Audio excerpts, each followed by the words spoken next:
Përshëndetje të nderuar të rishikues të Akrolis TV, jemi në emisionin Kuvend të premte, por I sjell një rubrik cilën e kemi nisë edhe para disa kohësh që flet për profesionistë e ri. Domethënë kur unë ftoj këtu profesionistë e ri, sepse mendoj gjithmonë që shoqëria sot me gjithë organizmi, struktura shtetërore të tjerë, institucione me radhë kanë shumë nevojë për të rit. Po mbi të gjitha shoqëria shqiptare për të sjellë frymë të rive dhe për të sjellë produktet e tyre. Dhe është kënaqësi e madhe që unë do kem dy artistë të talentuar të rinj të Lezhës sot për të folur për një dokumentar që është shumë domethënës. Është shumë domethënës për një pjesë të kombit tonë që për fat keq nuk është as me Kosovën, as me Shqipërinë, as me pjesën e Maqedonisë, por është me pjesën e Serbisë. Edhe flitet për Medvegjën. Një dokumentar për Medvegjën. Ne do ta diskutojmë sot së bashku me dy persona, talente në fushën e artistike, qoftë dokumentarit, por edhe në fushët e tyre përkatëse, do t'i zbërthejmë pak më tutje. Po pikërisht atë që sollën në shfaqjen në 2 marsin e madh të Beslidhës Lezhës. Dhe kam këtu Alket Bushin, që është regjisor teatri. Po, Alket është kënaqësi që të kam sot në studio. Edhe për herë të parë, po mirë. Si gjithashtu dhe mirë se gjetëm. Faleminderit dhe hapim një portë për të biseduar bashkë, se mua m'pëlqen shumë teatri. Them drejt, pavarësisht se kësaj radhe do flasim për dokumentarin, por teatri dhe ajo që bën ti, e kam ndjek me shumë vëmendje gjithë punën tane që bën. Është një punë fantastike, shumë e bukur dhe që kanë nevojë shumë zonat tona për të patur një spacio të tillë, një frymëmarrje të tillë artistike. Në anën tjetër kam Olsi Tetaj, edhe Olsi vjen nga fusha e regjisurës, ëh? Po, regji filmi dhe televizion. Regji filmi, po. Është kënaqësi që me Olsi mi taku para shumë kohësh bashkë. Emisioni I parë në Lezhë kam dalë tek emisioni jot. Dimension. Dimension në atë kohë. 2009-2010 diçka. Ndërsa tani jemi në Kuvend. Tash jemi në Kuvend. Okej, domethënë Dimension në Kuvend, po në Kuvend ja vlen domethënë me qenë në Kuvendin e Lezhës, ëh? E qelluar, titull shumë. E qelluar. Okej, po ndërkohë që po. Faleminderit për ftesën. Asgjë.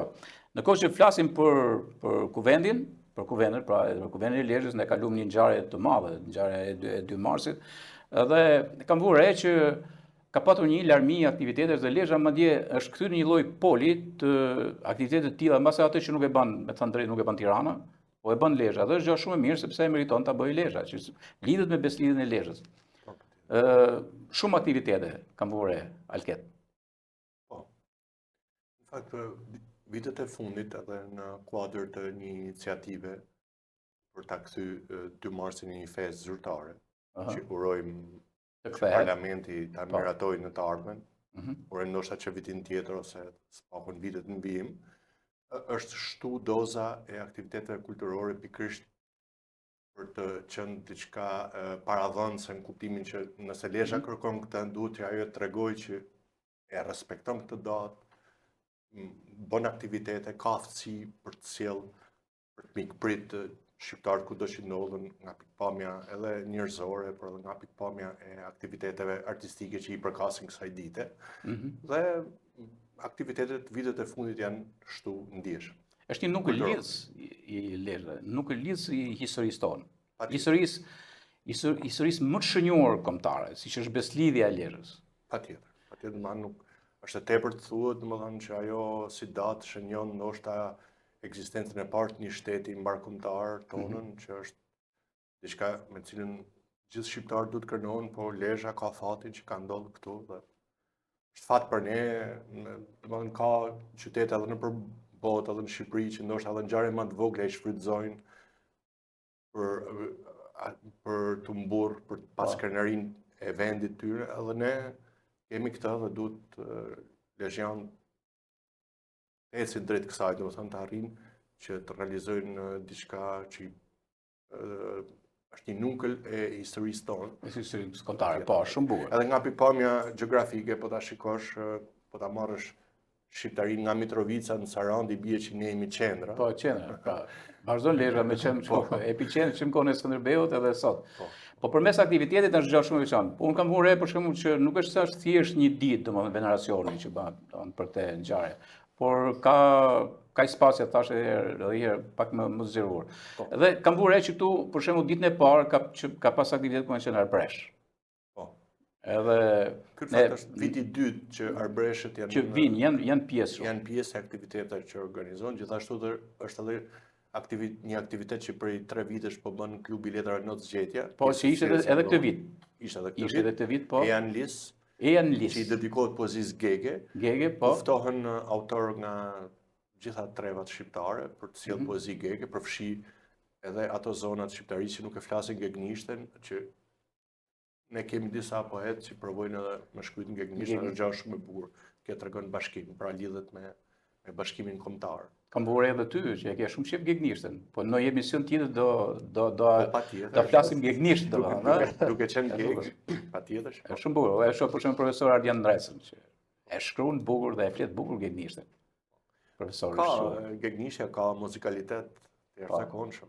Është një temë e bukur, që ne do flasim për gegnishten. Ndërkohë që ishin aktivitetet ceremoniale që u bërë këtu, aktivitetet të mirë kurora, më pëlqyen. Pastaj dhe ishte aktiviteti artistik, nga shkollat, nga e tjerë, nuk e di, ka patur edhe nga zonat tjera të Kosovës, po kishte edhe nga Medveçja më duket këtu, Po ishin, domethënë në kuadër të shfaqjes dokumentarit për cilin po flasim sot, ishin rreth 15 persona që lidhen me Medveçjen edhe me dokumentarin që janë angazhu. Antarë edhe të shoqatës Medoka, që është një shoqatë e ngritur në Kosovë, që i referohet zonës Medveçjes, që mbron drejtat e tyre që shpërfaq kulturën, folkun, traditat që ata kanë. Okej, të futemi direkt në atë për cilën unë fakt ju kam ftuar, kryesisht është për dokumentarin, Ti je shqiptar i Medveçjes. I titull interesant, Ti je shqiptar, domethënë është vështirë me qenë shqiptar i Medveçjes, edhe në pikpamjen e dokumentarit, unë pash që keni 2 plane, domethënë edhe plani historik, brenda janë edhe gjëra të tjera trashëgimore e tjera dhe qëndrimet e sotme, prandaj është ndërtuar mbi një lloj analize, po them edhe historike, edhe vështrimit historike që është shumë, por mbi gjitha me atë çfarë përjeton Medveçja sot. Çfarë ishte ky dokumentar dhe si u përfshit në këtë dokumentar? Atëherë, them drejtën, unë kam përjetuar shumë këtë, që u bëna pjesë e këtij dokumentarit. Them drejtën, nuk e njihsha si zonë me ato problematika që ajo zonë kishte, e njihsha si emër, si isha qenë ndonjëherë. Po kur neve na u tha që punoj me këtë dokumentarin, nga një mik i jon i përbashkët të imi dhe Jalketit, Nexhat Pireva, cilin edhe falenderojmë që na bëni pjesë. Edhe unë kur filluam, një herë mora si punë, por kur filluam që u përfshim në të, atëherë nuk e shiku më si punë, bashkë me Jalketin, sepse ishte një çështje shumë emocionale, jo vetëm ne duhet ta shikoshim si punë, por e pam edhe nga ana kombëtare këtë pjesë, sepse ato me vërtet e kishin vujt shumë këtë pjesën të je shqiptari Medveçjes.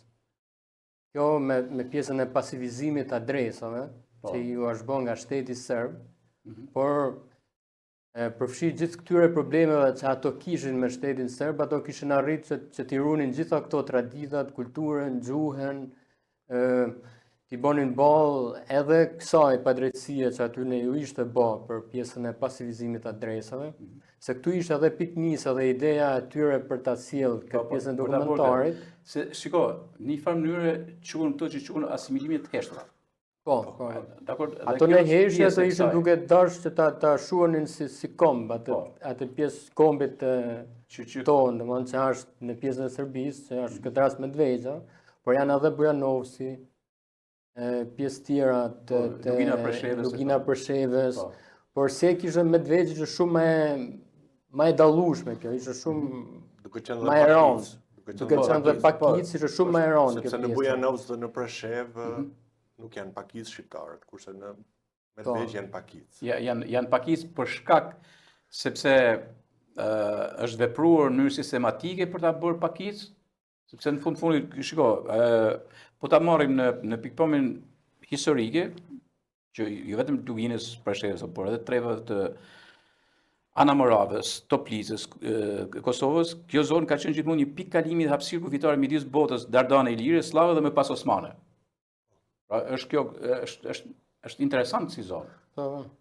Sipas dinive që kam mësu nga leximet kur bëm dokumentarin, është zemra e Dardanisë. Po, zemra e Dardanisë, po. Dardanisë, Nyja e sa imperatrice, nyja. Po. Siç e thotë edhe Adelina Ismail. Edhe po, Adelina ka shumë bukur, do ta ndjekin njerëzit aty ndërkohë Adelinin, do ta ndjekin domethënë atë që thotë, më pëlqeu shumë ajo që thotë Adelina. Ka një mbyllje shumë bukur atë. Sigurisht duke pas njohuri për historinë tonë me serbët edhe me sllavët në përgjithësi, sigurisht që dëshira për ta asimilu këtë vend ka qenë i vazhdueshëm, por ka një moment historik gjatë lutrave të vitit 1878 është bërë një shpërngulje masive. Po. Dhe pjesa më e madhe e këtyre të shpërngulëve kanë shku në Kosovën lindore, kryesisht në Gjilan, Kadhen, në zona të tjera, dhe pasardhësit e këtyre që kanë rrit dinin, kujtesën historike të brezave që e din që vinë nga ajo zonë, dhe më thonë, ata e kanë kriju edhe këtë shoqatën me doka, për cilën folëm, dhe është një personazh, Sahit Osman Pasha, i cili ka luajtur një rol shumë të rëndësishëm që ajo të mos boshatisë. Po, e parë e kishin nejtë gogjatë të kjo ishte moment shumë i rëndësishëm historik, bravo. Kur ky, domethënë duke qenë një ushtarak i lartë për Endurinë Osmane, kishte rekrutuar dhe frymzuar shqiptarët për me bërë një luftë mbrojtëse për shtëpiat e tyre, sigurisht, dhe në momentin që këta arrin t'i përballojnë nga ana ushtarake, atëherë ky takon një princ serb dhe i thotë, në mënyrë që ne të ndërpresim luftën, ti do të lejosh që të rikthehen shqiptarët nga vendi që janë shpërngulur. Dhe në këtë presion, princi serb pranon që një pjesë atë shpërngulur të ktheheshin fshatet e tyre. Dhe kjo siguroi që një pjesë e fshatrave të Medvegjës të mbeteshin me shqiptarë. Me shqiptarë, dhe të ketë vazhdimsinë. Po, nëse ndoshta nuk do të kishte qenë ky moment historik, sot Medvegjja do ishte e gjitha vetëm me serb. Po, prapse shqiptarët janë pakicë, atje kanë për shembull tek Këshilli Komunal, me sa morën vesh kanë vetëm 3 përfaqësues. Janë vetëm një opozitë atje. Po. Por njëri nga ata po na thoshte që përparësia që kemi ne vetëm është që ne jemi të lirë, kurse ata kur marrin fjalën nuk mund të flasin pa pyet shefin që atë. Po, e qartë. Flasin me fjalën e regjimit. Kurse këta paktën çka kanë mundësi me thënë thonë aty edhe nuk pyesin shumë. Por janë vetëm 3. Nga një numër i caktuar që mund të jenë 40 e sa tek Këshilli Komunal. Është interesante, falem, ndoshta e harroj. Kjo pjesa që po thosh Alkedi me bisedat kur ne bonëm pas dokumentarit, që i ftuam për një darkë. Njëri nga këto po më thoshte nga këto këshilltarët që është aty, e Komuna Medvegjës, thoshte që ne komunikimin me popullin aty, me serb, ne kena shumë të mirë. Dhe e kalojmë shumë mirë, kemi hyrje dalje, pim kafe, rrim, bisedojmë, por ato kanë një problem, thoshte, se kur ato me dalë para kamerës, ato flasin komplet diçka tjetër. Në një farë mënyrë janë të detyruar për thonë atë që don shteti tyne. Kurse ndjesinë ato populli i thjesht populli janë shumë të mirë, kalojnë mirë me nga një tjetrin. Dhe kjo është politika për mënimin tim, që është gabim këtu që nuk i rregullon njerëzit e thjesht popullin. Po themi për ato ekstremistat që janë tjetër. Përgjithsisht popullit nuk është se nxisin në konflikte me njëri tjetrin. Por edhe kjo Medvegjja është tipike e kësaj gjëje. Po ishte një diçka interesante, domethënë, se ato e Shiko, ka një gjë domethënë, sepse ky dokumentar, pak dhe me sa informacion kam unë, ky dokumentar është nis një herë nga pjesa e Kosovës apo vetë Medvegjës. Sepse këtu, për shembull, ke scenari ka qenë Lirona, Zuka, në regji Gent Shala, për shembull, e kanë nis fillimisht. Kryesisht janë iniciator shqiptar të Kosovës, që kanë përardhur nga Medvegjja, por sigurisht pastaj pas iniciativës ata kanë krijuar lidhje edhe me persona që ekzistojnë, që jetojnë sot në Medvegjë, dhe bashkëpunimi i këtyre ka bërë mundur realizimin e dokumentarit. Po, okay, por ky dokumentar si u thirrët ju? 2 djem nga Lezhë, si u thirrët për të qenë pjesë e dokumentarit, sepse ata kishin nisur me pa vetë. Dakor? Edhe si duket nuk e çon dot deri në fund, nuk po dilte produkti që duhej. Normal që të marrësh është pak jo e lehtë tu, ti je shqiptar i Medvegjës, qysh trajtosh këtë temë tillë përmes një dokumentari nuk është gjë e lehtë, sepse ka disa ngarkesa të forta mbi supa ai që e bën. Cili ka qenë ky? Pse? Qysh tek ju shku të dokumentarit? Po. Ky është ndër rastet që vërteton atë shprehjen që rasti është mreti i botës. Po. Në fakt, unë kisha njohje personale nga rastësia me njërin nga anëtarët e shoqatës Medoka, me Gjat Pireva, cili në gjendjen kur kishte ndodhur diçka e tillë që regjizori që kishte marrë përsipër të realizonte dokumentarin kishte bërë regjistrimet në terren, bazuar te një skanar paraprak evaziv, domethënë pak a shumë me amenje ishim në bodë dhe kishte menduar që të bënte një produksion duke kriju një skenar mbi ato që kishte filmuar. Dhe ai për disa shkaqe personale i kishin ndodhur një fatkeqësi personale dhe nuk ishte në gjendje ta vazhdonte. Kjo kishte krijuar një problem sepse ishin hell fonde, kishte shumë struktura që prisin që dokumentari të realizoj. Edhe duke di që unë isha regjizor, ma kërkoj mund nëse mund ta realizoja. Po unë jam regjizor teatri. Po ti takove këtu në Lezhë. Po, ai ma kërkoi se edhe unë jam regjizor teatri dhe pavarësisht se teatri dhe filmi kanë një lloj lidhje, por janë arte që kanë specifikat e tyre. Edhe unë atëherë fola me Olsin, duke qenë se është regjizor filmi, sepse nga ana teknike unë kam njohje minimale edhe nuk mund për shumë për sa i përket teknikës bëmjes montazhit, unë nuk kisha njohuri. Dhe në bashkëpunim me Olsin, pastaj vazhdojmë punën, morëm materialet që u doi që të rikonceptonim një skenar i bazuar te një bruto, që ishte filmuar, kishin marrë intervista, kishin filmuar zonën Medvezh, kishin filmuar veshjet. Dhe ne në bazë të materialeve që kishim ne krijuam një skenar duke e nda me etapa, pra anën historike, anën kulturore, anën folklorike dhe problemet që ka sot Medvezha dhe besoj kemi realizuar një produkt dinjitos bazuar mbi ato që ne kishim, por vlerësimi u përket atyre që e shohin. Po e qartë. Që ta zbërthejmë pak edhe nga pikpamja e regjisë për dokumentarin edhe linjës që është ndjek, domethënë në pikpamjen profesionale, se nuk është hera parë që bën dokumentar, por në këtë rast ti e the edhe vetë që je kushtuar sepse një temë e tillë delikate, i ka gjithë ato, por në fundit ishte një material mbi të cilin duhet punuar, duhet bërë dhe kjo është më vështirë se ta nisish nga e para. Kjo dihet në dokumentare dhe në filme kudo domethënë, kjo është absolutisht.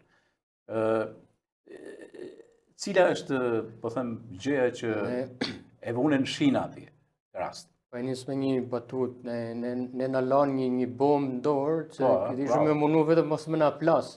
Jo me po tjetër gjo me këtë bombë. Sepse ka qëron ishte, mësoj za kjo pjesa për të marrë, se thatë edhe ju, marrësh përsipër me bë një dokumentar për Medvezhën, me gjitha ato personalitetet që Medvezha kishte, që i zbulum të këtë dokumentari, me gjitha gjendje politike që aty ishte, me gjitha histori që kishte, të më thonë, ishte shumë e vështirë, ne nuk e njifshim fare, po të thush, asnjërin nga këto anë nuk i njifshim. Vetëm njifshim se emër dhe e dishim pak a shumë këtë problematikën, por jo kaq me themel se sa ne i hymë për ta... Jo me detaje. Për ta zhvillu, për të mlodhem fakte historike, mlodhem figurat që ato kishin, bashkë duke u konsultuar edhe me në gjatin. Sigurisht ne kanë furnizuar dhe me literaturë që ne kishim. Po. Edhe ishte shumë e vështirë edhe nga ana teknike, sepse ato nuk është se kishin bërë një punë keqe, kishin bërë një punë shumë mirë tek pjesa e filmimeve. Por ishte për shembull momente që po e themi tash një diçka teknike që intervista ishte lënë shumë gjatë në një plan. Dhe aty ne kemi bën ndërhyrje edhe me afrime planësh për t'i dhënë atë dinamikën që dokumentari e don në disa raste dhe në disa momente, ose për të ndërthuar edhe pamjet me bazë të fjalëve që u fliçin, sepse vetë fjala dokumentar dokumenton diçka dhe duhet të jetë e vërtetë, nuk mundesh me lujt me të, me po s'vallon gjëra artistike se ku mundesh me i bën film, fiction, mundesh me bë film edhe me dokumentar nuk mundesh. Edhe kjo ishte nga ana tjetër prap i vështirësi shumë më e madhe, sepse është një dokumentar, ti thuash gjërat e vërteta, pa i ditë ti vetë ato gjëra, do ishte një vështirësi jashtëzakonisht e madhe dhe kemi punu pothuajse 2 muaj punë për ta sjell në aty ku është. Dhe besoj ja kemi arrit, paktën duke marrë edhe ato falenderimet, benefitet që neve na u thanë kur ai u shfaq në fushë Kosovë, që duhet cekim në dhe më vonë. Dhe ishin gëzuar, ishin shumë të kënaqur dhe sikur ato paktën nga Nexhati në këtë rast u shiftën fytyrën e tij ajo pjesa e kënaqësisë sepse kishte heqë një barë shumë të madhe që ai kishte finalizuar dokumentarin sepse ai ishte bë pjesë e dokumentarit dhe donte ai që ta çonte deri në fund. Dhe ka qenë vetëm ai iniciativa dhe dëshira e Nexhatit për ta finalizuar sepse ishte shku gati në dështim pjesa e dokumentarit dhe aty sikur ishte zgjidhur një gjë shumë e madhe, sikur ishin rregulluar edhe situata politike aty vetëm se ishte finalizuar dokumentari. Dokumentari, po. Dhe shiko, kam një pyetje që lidhet me fakt, domethënë sepse është rast i rrallë që një dokumentar, bën rast i rrallë vërtet kjo, që një dokumentar për shembull bëhet pa shku atje. Domethënë kjo ka qenë është vështirësi e madhe kjo. Sepse ti s'ke qenë atje. Me vetë që në po të kishim qenë, po ta kishim nisë në xhirimin nga fillimi, do kishim marrë shumë më shpejt dhe s'do isha lodh kaq shumë. S'do ishin lodh as ato. Po pra, por ka një gjë, nuk ke qenë atëherë përjetimi, emocioni që jepet, e vërteta, e ti janë shumë gjëra bashkë. Si ka arrit për ta afruar me të veçën, ti sikur ti po shkel në për ato trojet atje, po e shef historinë edhe duke shkel në gjumë të historisë, po edhe në gjumë konkrete të tokës, të ajrit, gjithçka tjetër që ka, natyrës, vendeve, bujtina, shtëpiave e tjera me radhë. Këtë do thama diçka tjetër të vërtet një detaj. Edhe unë kur e mora këtë dokumentarin, sepse Alketi ma delegoi mu duke qenë që nuk ka zhvend, dhe edhe mu ato muhabetet e para mu bane sikur janë gjitha zonat në rregull, ke një skenar, janë zonat e xhiruar, gjitha pamjet, filmimet dhe do ta kesh shumë thjesht për ta montuar. Dhe unë e mora përsipër këtë duke po këtë çështje teknike, montazhin e bën kushdo, s'ka ne vështirësi pjesa montazhi, nga ana teknike. Kush e din, nga ana teknike e monton. Por kur unë hyna aty në pamje ishin 6 orë, 7 orë filmime, me një skenar, 3 fletë skenar, me 6 orë filmime, domethënë ishte një diçka shumë e pamujtur që ta bashon vetëm. Edhe ishim duke e vonu edhe unë këtë pjesën, sepse po e studioshim atë ç'a unë mundem me bë, ç'a unë mundem me përcjell. Atëherë i thash Alketit, jo, unë kam pamujtur që këtë ta vazhdoj vetëm dhe ftova edhe Alketin që ta finalizojmë se kur janë 2 menje prap ma ndryshe. Po tani kam prapë edhe një pyetje që lidhet pak me profesionin, domethënë që janë 2 profesione, por që në këtë rast janë 2 gjëra, pra regjia në teatr edhe regjia filmike, janë 2 gjëra, po se si kanë kooperuar dhe si kanë heso. Kam parasysh një gjë t'ja bëj pyetje Alketit. Shiko Alket, ti zakonisht je mësuar me bën strukturën e një teatri. Pra merr skenarin, merr artistët, punon me ta, merr radhë, loja në teatr, gjithçka tjetër, emocionin që përcillet, pra gjithë antropologjia e psikologjike e lojës aktoriale përveç se vetë personit e tjerë. Por në këtë rast si ke pa dokumentarin, për shembull, marr intervistat, me të cilat ky ka punuar me shumë kujdes për të nxjerrë thelbin. Esencë, për të nxjerrë thelbin që ti duhet. Tani, si tu duket, se ty t'janë duk si aktor këto, në këtë bashkëpunim që keni pasur, këto që janë intervistuar, kupton? Si e pe e ti që, okej, duhet ndërtuar ky lloj teatri filmik, po e quajmë kështu, pra si një teatr, po të ndërtohet në këtë mënyrë në pjesën e anës profesionale tanën, me atë çfarë kërkon një dokumentar. Si mujtet me i realizu këtë gjëra? Unë të shkollimi që kam bë, kemi pas një land ku ne mësonim edhe për regjinë e filmit, por që njëri sigurisht merr njëri modeste, besoj që edhe Olsi do të pas edhe për regjinë e teatrit, që man merret në mënyrë anësore. Dhe unë kisha disa njëri modeste, një në ndryshimet kryesore që ka teatri me filmin është që për shembull aktori në teatr është edhe objekt edhe subjekt, kurse në film është vetëm subjekt. Kjo për arsyeën se kuadrati skenik është i përcaktuar, dhe ti do të lëvizësh nëpërmjet lojnave skenike të sjellësh ato që do, kurse në film ti kuadraton momentin që do, aspektin që do. Për shembull një aktori mund t'i marrësh vetëm gjysmën e fytyrës, kurse në teatr nuk e bën dot ose do fshihet pas perdës ai. Dhe domethënë nga intuita, nga përvoja, nga sensi estetik që kam mundum bashkë me Olsin, duke rrah mendimit, ta bëjmë kështu, ta bëjmë ashtu. Sigurisht te montazhi ishte i zoti i punës, unë jepsha në ide anësore, ndoshta pak më kështu, pak. Dhe e kemi realizuar, se kemi mujtë. Po, ka një larmi intervistash, por është shumë, te kam pyetje për dy, është shumë e rëndësishme një gjë që unë e kam ndesh edhe vetë. Unë jam marrë jo pak herë me dokumentarin me këto gjërat, por kam pa dhe gjëra sidomos për banë, që banë për vendlinjen time, nuk mund të them se si bëhet në, po supozojmë vlorë për një dokumentar. Normal që historinë atij vjen e njoh, goxha, por këtu çfarë ndodh? Unë kam pa, për shembull, ishte një dokumentar, nuk po përmend emrin e personit që i kishte bën, dhe flitej për John Market, flitej për kuvendet, pra kapitenatin kuvendet, abatësinë e mëra, dhe intervistuar dikush ishte një gjatar. Edhe fliste për John Market, mu s'ma mba për veti, kam 30 e sa vite, 40 vite me letra, kupton ti? Nuk ma man, edhe s'kam pranu, unë Marin Memës nuk i kam pranu që të bëj unë Ciceronin. Që i kam thënë, nuk jam unë historiane. Dhe i kam paraqit që ky historian, ky bën për të trajtuar këtë çështje.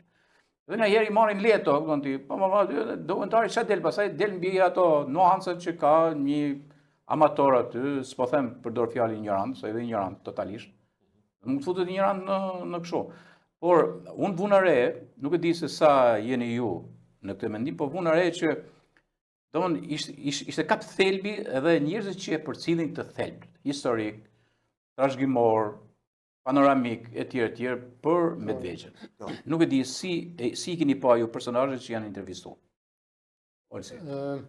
Të thënë drejtin, kishte personazhe interesante shumë, figura të rëndësishme, unë jam më shumë ke këto personalitetet, të këto njerëzit e thjeshtë, jo shumë ke personalitetet, në fal. Për shembull ka ngel mendje dy luftëtarët e UÇK-s, që kishin qenë bashkë luftëtar me Florim Rushitin, Kingji, që ishte nga Medvegja dhe kishte rënë luftën e Kosovës. Kjo ishte një fakt shumë interesant dhe kur ato domethënë flishin për luftën, pak të rëndësishme të trupit, se është ai po thotë momentin kur më kanë gjuajë snajperistat serb dhe Florimi ka ardhur dhe u ka zbrazë automatikon aty dhe ai më ka pështu jetën mu dhe për veti ka ra aty. Dhe ishte shumë, ose ai personazhi tjetër prapë, se ishin dy nga pjesa e luftëtarëve, e ktheu masi mbaruam dokumentarin e Fushë Kosovë, maj mend se kështu si rast. Po ishte edhe për të qesh, por edhe për të çojë nga një anë, se thoshte për atë shokun e vet, për luftëtarin tjetër, se thotë ky ka ardhur vetëm një ditë në luftë, dhe është plagos dhe pastaj ka hik. Kurse unë kam thënë aty disa muaj, domethënë, jo se ka hikaj se ka dësh, po është plagos edhe s'ka mujt për luftu më, personazhi tjetër. Domethënë janë detaje shumë interesante që thohen nga njerëz të thjeshtë dhe të ngelin mendjen, sepse kur nëse flet për luftën, për çka ka kaluar populli i Kosovës, është shumë e rëndë dhe plus shumë detaje të tjera të personazheve të tjerë që kanë nxjerrë edhe shumë mësues Medvegja, letrar, shkrimtar, kanë nxjerrë akademik Idrisa Jeti. Pra vendi në këtë rast këto kisha parasysh Idrisa Jeti. Albanolog i jashtëzakonshëm me kontribute të jashtëzakonshme gjuhësi dhe pashtë edhe një ku flitet për është një mësues më duket që flet një Ajazi se si kishte kjo. Aza Ferhat. A di çfarë kujtoi kjo? Mësuesja po. Kjo më kujtoi nres nuk gjogën e Medvegjës. Po. Që ka hap shkollat e para atje, edhe thash si për. Edhe jeton akoma. Po jeton si përkon kjo, domethënë historia shqiptare, është shumë interesant, e lidhur krahin. Por ajo tjetra që është ka shumë rëndësi, domethënë që të jenë njerëzit, domethënë që kanë staturën e lartë, që përfaqësojnë zonën, sepse do të ketë konteste pasaj. Nëse nuk del mirë, ka konteste. Pra nëse historia nuk preket në thelb, ka konteste, nëse trashëgimia etj. ti e mendon që ishin figurat që e sollën Medvegjën siç është me problematikën e vet që ka Medvegja? Mendoj se po, ndërsa për sa i përket përzgjedhjes personave që flisin aty, sigurisht ne Nuk jeni pas ju në dorë. nuk kemi pas në dorë. Ju keni pas anë Dhe teknike më shumë. ndoshta këtu do duhet ishte një person i zonës I zonës që të thonte, po. ndoshta siç ndodh që pse nuk është ftu ky, pse nuk është ftu dikush. Por duke pa ato persona që ishin aty, mendoj që ishin dinjitoze dhanat që ata jemin. Dhe ne unë lexova për Medvegjën. Unë nuk kam lexuar në jetën time ndonjëherë për Medvegjën kaq sa kam lexuar kësaj radhe marrë minimumi për këtë dokumentari vlen sepse e çon vëmendjen drejt një zone që ka më shumë nevojë se asnjë lloj zone në Shqipëri, ose në Shqipëri nuk është ajo zyrtarisht, por në shqiptari, le të themi, ka nevojë për përkrahje. Sepse kishte një gjallë, ju i keni mshu kësaj dhe e keni lënë, edhe ata që janë intervistu, po pash që e kishin lënë, që domethënë ajo zonë nuk është mbështet as nga Kosova, as nga Shqipëria. Dhe këtë e trajtojnë sidomos ata, pastaj e thot më me elegancë Hashim Thaçi.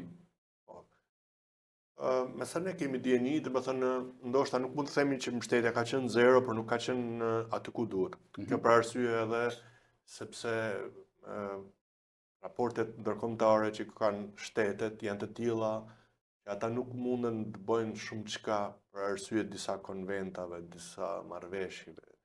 Ja është edhe ngjarja e luftarëve të UÇK-s për shkakun që po ndodh me gjyshin, siç i dim gjithë. Domethënë janë edhe disa marrëveshje ndërkombëtare dhe situata aty që ndoshta nuk i lejon dy shtetet për me vepru ashtu siç do donin. Kjo është, këtë po e them me, domethënë si supozim.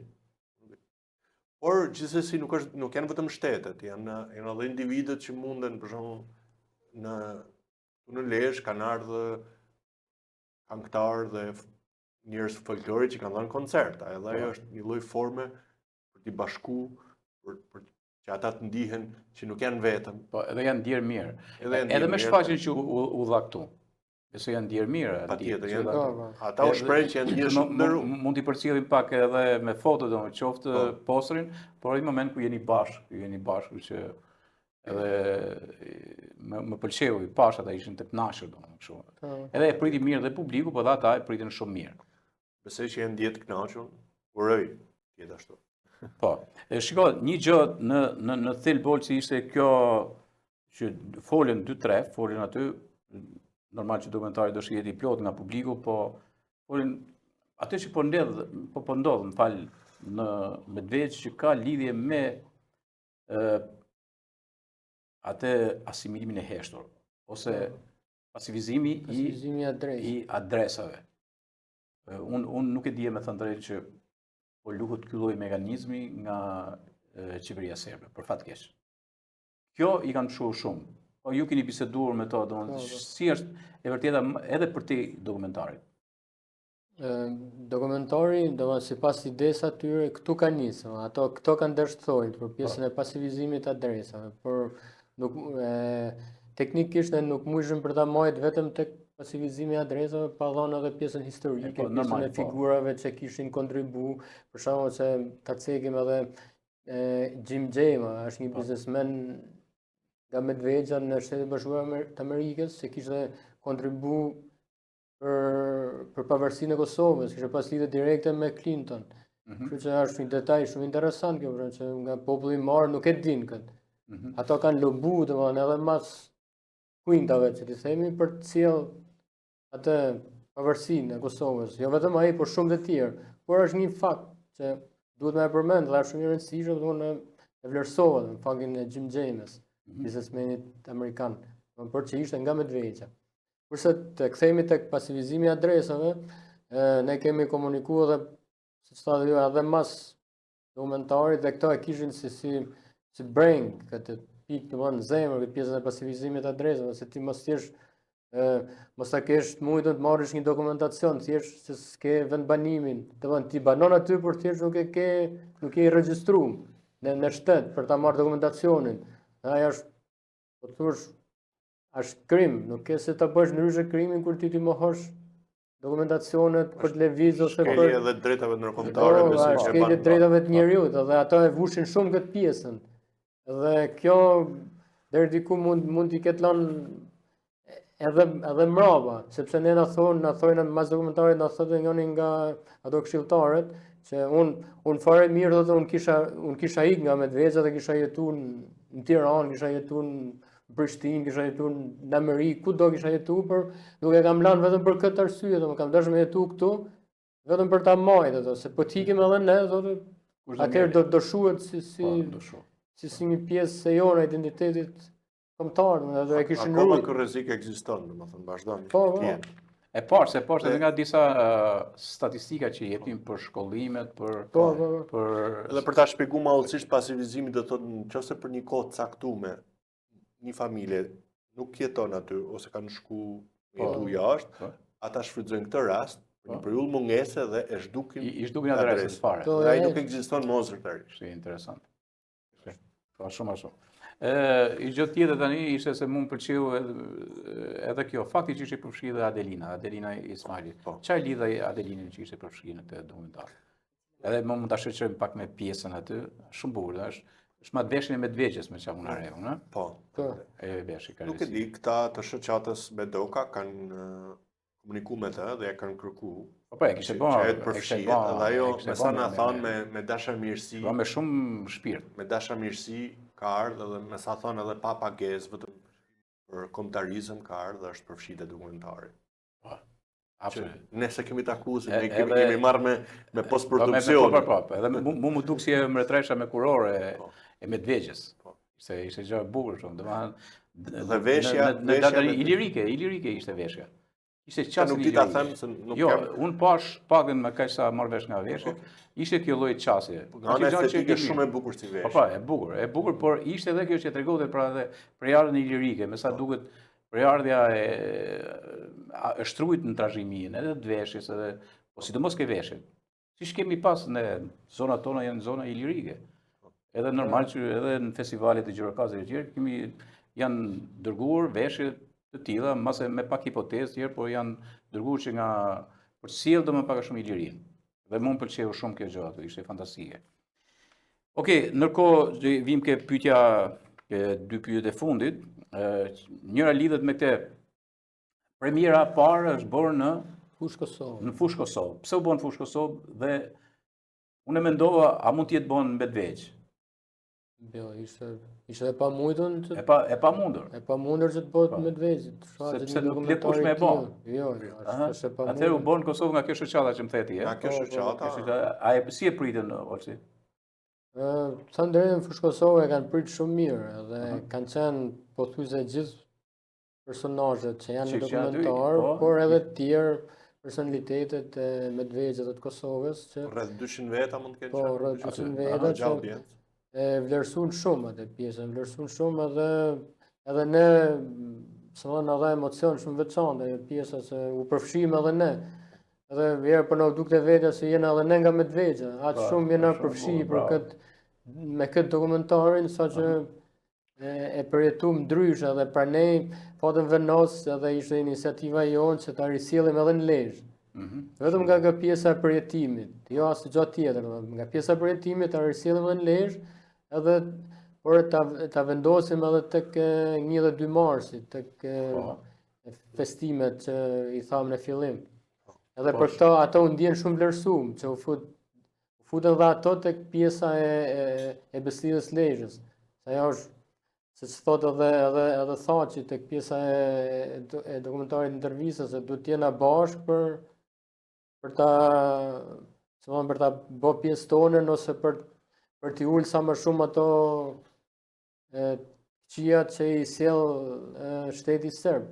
Janë këtë rast shteti shqiptar dhe kosovar janë të pazot për t'ju dalë krah, sepse janë disa zona tjera politike që jo se nuk dojnë. Po, pakën disa mbështetjet, mbështetjen e kanë, e kanë pas.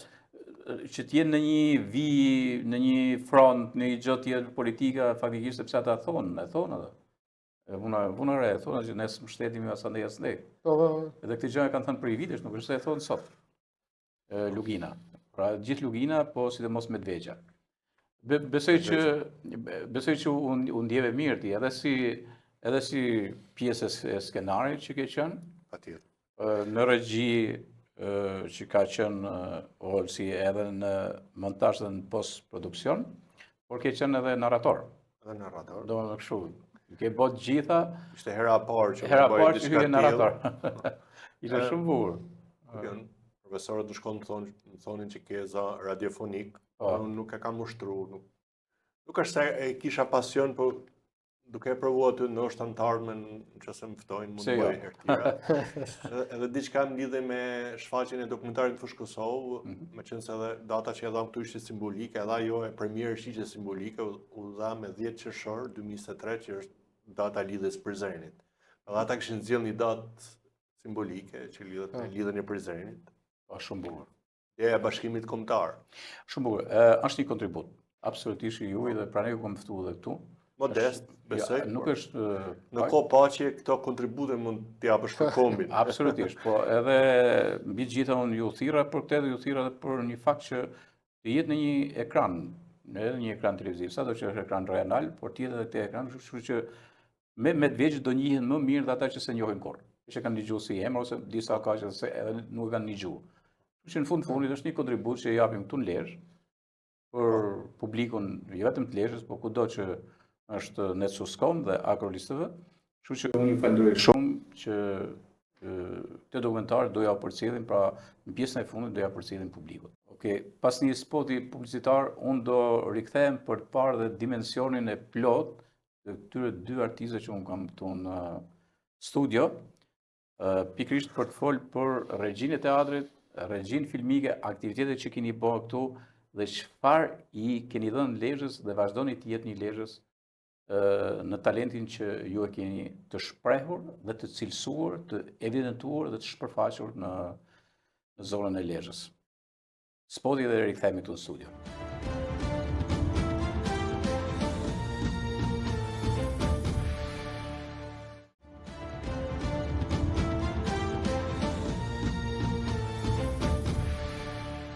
Jemi rikthyer këtu në studio me dy të ftuarit e mi, artistë të talentuar të Lezhës, Erik Theksoj, Alket Bushin dhe Olsi Tedaj.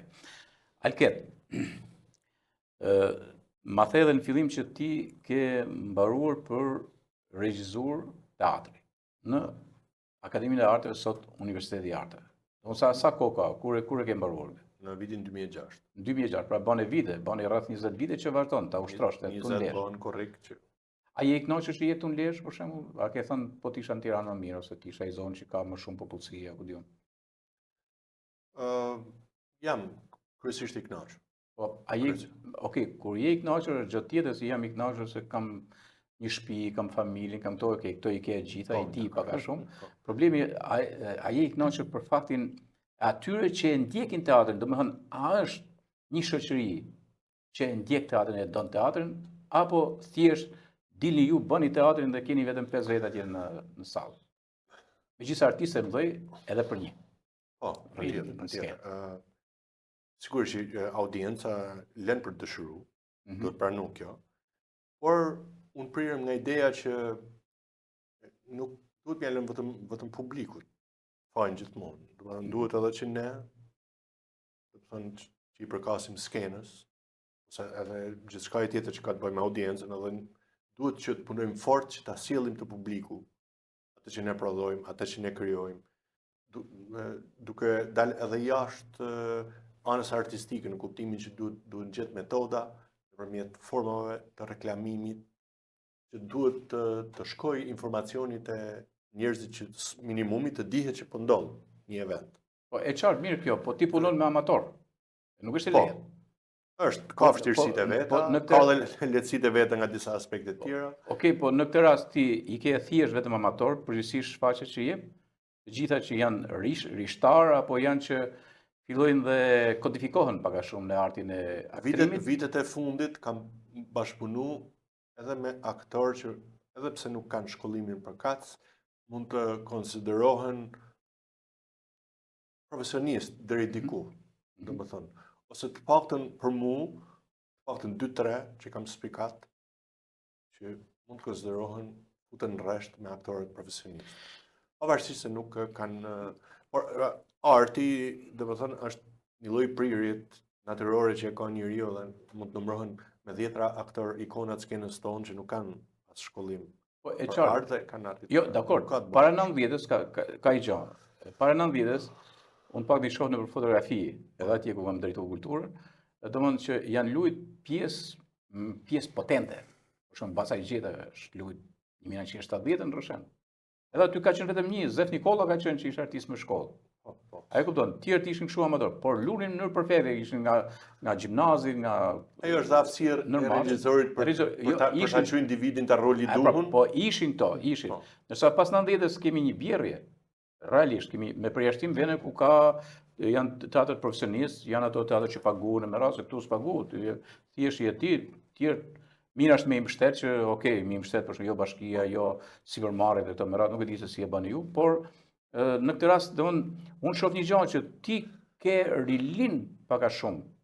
Atë gjë që mungonte dikur, pra është dash një regjisor, se jo në çdo pallat kulture ka regjisor, teatri, dhe është një regjisor që normal shkon ke mjetet e laboratorit që i ka më të thjeshtë vetë që të kesh teatri në terras për shku kjo. Edhe sigurisht bësh shfaqje teatrit, satisfaksioni është më i madh se sa bësh regjinë koncerteve ose sepse domethënë aftësia krijuese është hyn më shumë në lojë.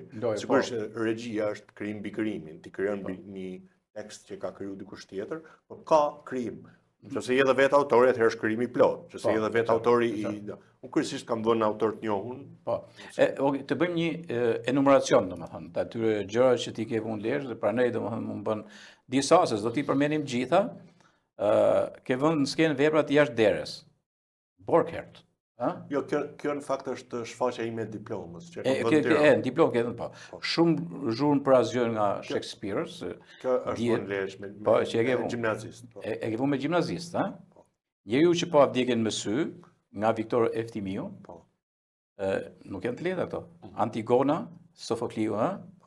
Gjaku i Arbërit, pas e vënë Gjaku i Arbërit nga Fadil Kraja, ha? Po, në fakt kjo ka qenë një zysh, Alketa Betja, që e kishte bërë punën në tavolinë dhe unë kam bërë pastaj regjinë skenike. Po, okay, pra bashkëpunime, por shënësi, e ke prunë ke skena e Lezhës, duke qenë ti regjisor këtu. Nuk është punë se ka ardhur një regjisor nga Tirana, ka punë.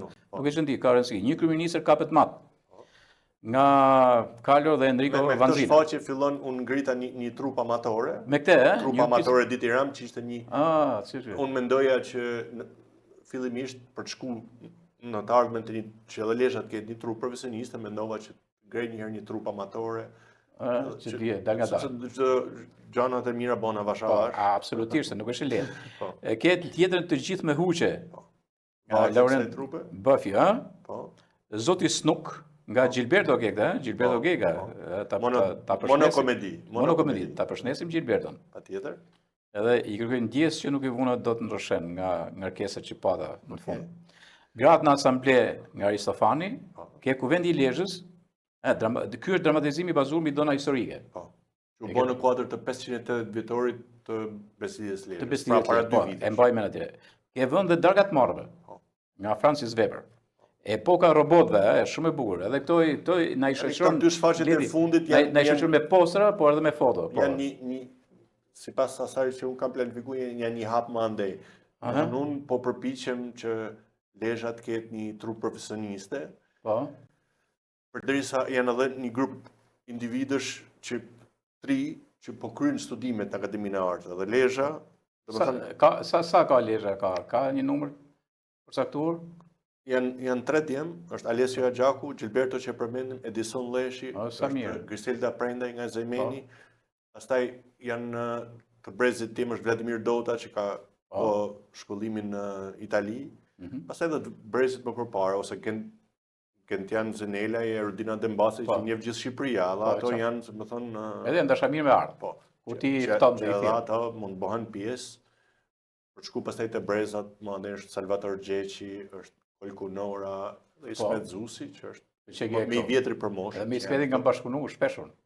Edhe nisa nga fundi, por do të nisem nga... E ftoja për herë, atje në gjoja recitimin. Dhe unë mendoj që Lezha tashmë ka një grup njerëzish që më krijojnë një bërtham. Po mirë, ajo ke bërtham tani, po është shumë, herë atje duhet të jesh bindës regjizori, pra ne afrohen te ti. Kur ti je regjizori, është profesionist i vërtet, edhe ka pasion e ka njeriu, atëherë afrohen. Pastaj ke punuar në regjinë e një filmi artistik promocional me trashëgur Tokë, 2014. Bashkëpunim Me Olsi, pranë ndaj ju nga Olsi. Edhe pastaj je me të fundit që përmenden. Domethënë pak a shumë solla këto, por duhet të them të gjën tjetër. Pastaj ta pyes pastaj këtë që të marrë Olsin një herë dhe të pyesë për gjën tjetër sepse ti edhe në shkrimtari. Edhe marrim Olsin, Olsi i marrë regji filmi dhe televizioni në Akademinë e Arteve në Tiranë. Je regjisor i disa filma metrazh shkurtër. Ideator dhe regjisor tek Mr. Voglushi 2010, 2011, 2012. Ke qenë te Mr. Mirdita. Në ekip bashkë, kemi punuar bashkë. Ideator dhe regjisor i North Albania Fashion Model 2 vjet, 2013-2014. Nga 2017 je instruktor arti në Qendrën Kulturore të Fëmijëve, ideator dhe regjisor i Lezhë Talent 2019-2026. Ideator dhe regjisor në Country Fest 2021. Një aktivitet tjetër. Po, 2020, po. Edhe pra ti realisht je shumë aktiv dhe sidomos edhe me këto me fëmijët. Ka bërë dhe angazhon shumë e madhe që ti aktivizon fëmijët përmes audicioneve e tjera me radhë. Kur erdhe këtu në Lezhë, fillimisht ti nuk e tani vera që ke filluar në institucion. Edhe unë ju bëj thirrje për të bashkisë, artistët, që janë artistë që të shkolluar etj, është gjë shumë e mirë. Është militantët, nuk mund të futen militant me drejtu artin, nuk drejton dot. Mi drejton dot, që ta themi hapur, dhe mund vjen mirë kur shohin pikërisht ata që janë shkolluar dhe kanë edhe talent, kanë edhe pasionin. Kështu që mas kaq kohë pash një institucion. Tash pas mboj zhonë e dur që kanë futur Olsi te ky institucioni. Se më para ke punuar Po, privat, në profesion të lirë. Po. Okej. Si ke realizuar këto? A ka qenë habitati i dur Lezhë me kështu? A ke fut një frymë të re në Lezhë? Mi thuaj këto detaje. Dhe kur po flasim për vitet, po duhet se sa kam shumë miri. Kalojnë vitet, ikin. Besoj edhe bashkë njihemi për shumë vite, siç e thashë në fillim, ke qenë të parë që më ke hap dyert në emisionet e tua. Filës ke qenë edhe pjesë e aktiviteteve të mia, tek pjesa e jurisë, që po kujtohen. Të falenderoj për milioni. Janë shumë ato që po kemi hap atë zyrtarin e kujtimeve dhe duhet me qenë bisedë shumë e gjatë. Por po nalen atë pak më shkurt sepse do kemi rast. Po nalen atë ekstrat. Te kjo që duhet ta themi sa. Unë e shoh veten se jam tek pjesa e aktiviteteve për fëmijë, sepse e përjetoj ndryshe këtë punën me fëmijë. Duke pasur një eksperiencë të gjatë për vitesh, dhe pastaj kur u bona edhe pjesë e Qendrës Kulturore të Fëmijëve, pash që në Lezhë ishte një brez shumë i mirë i fëmijëve.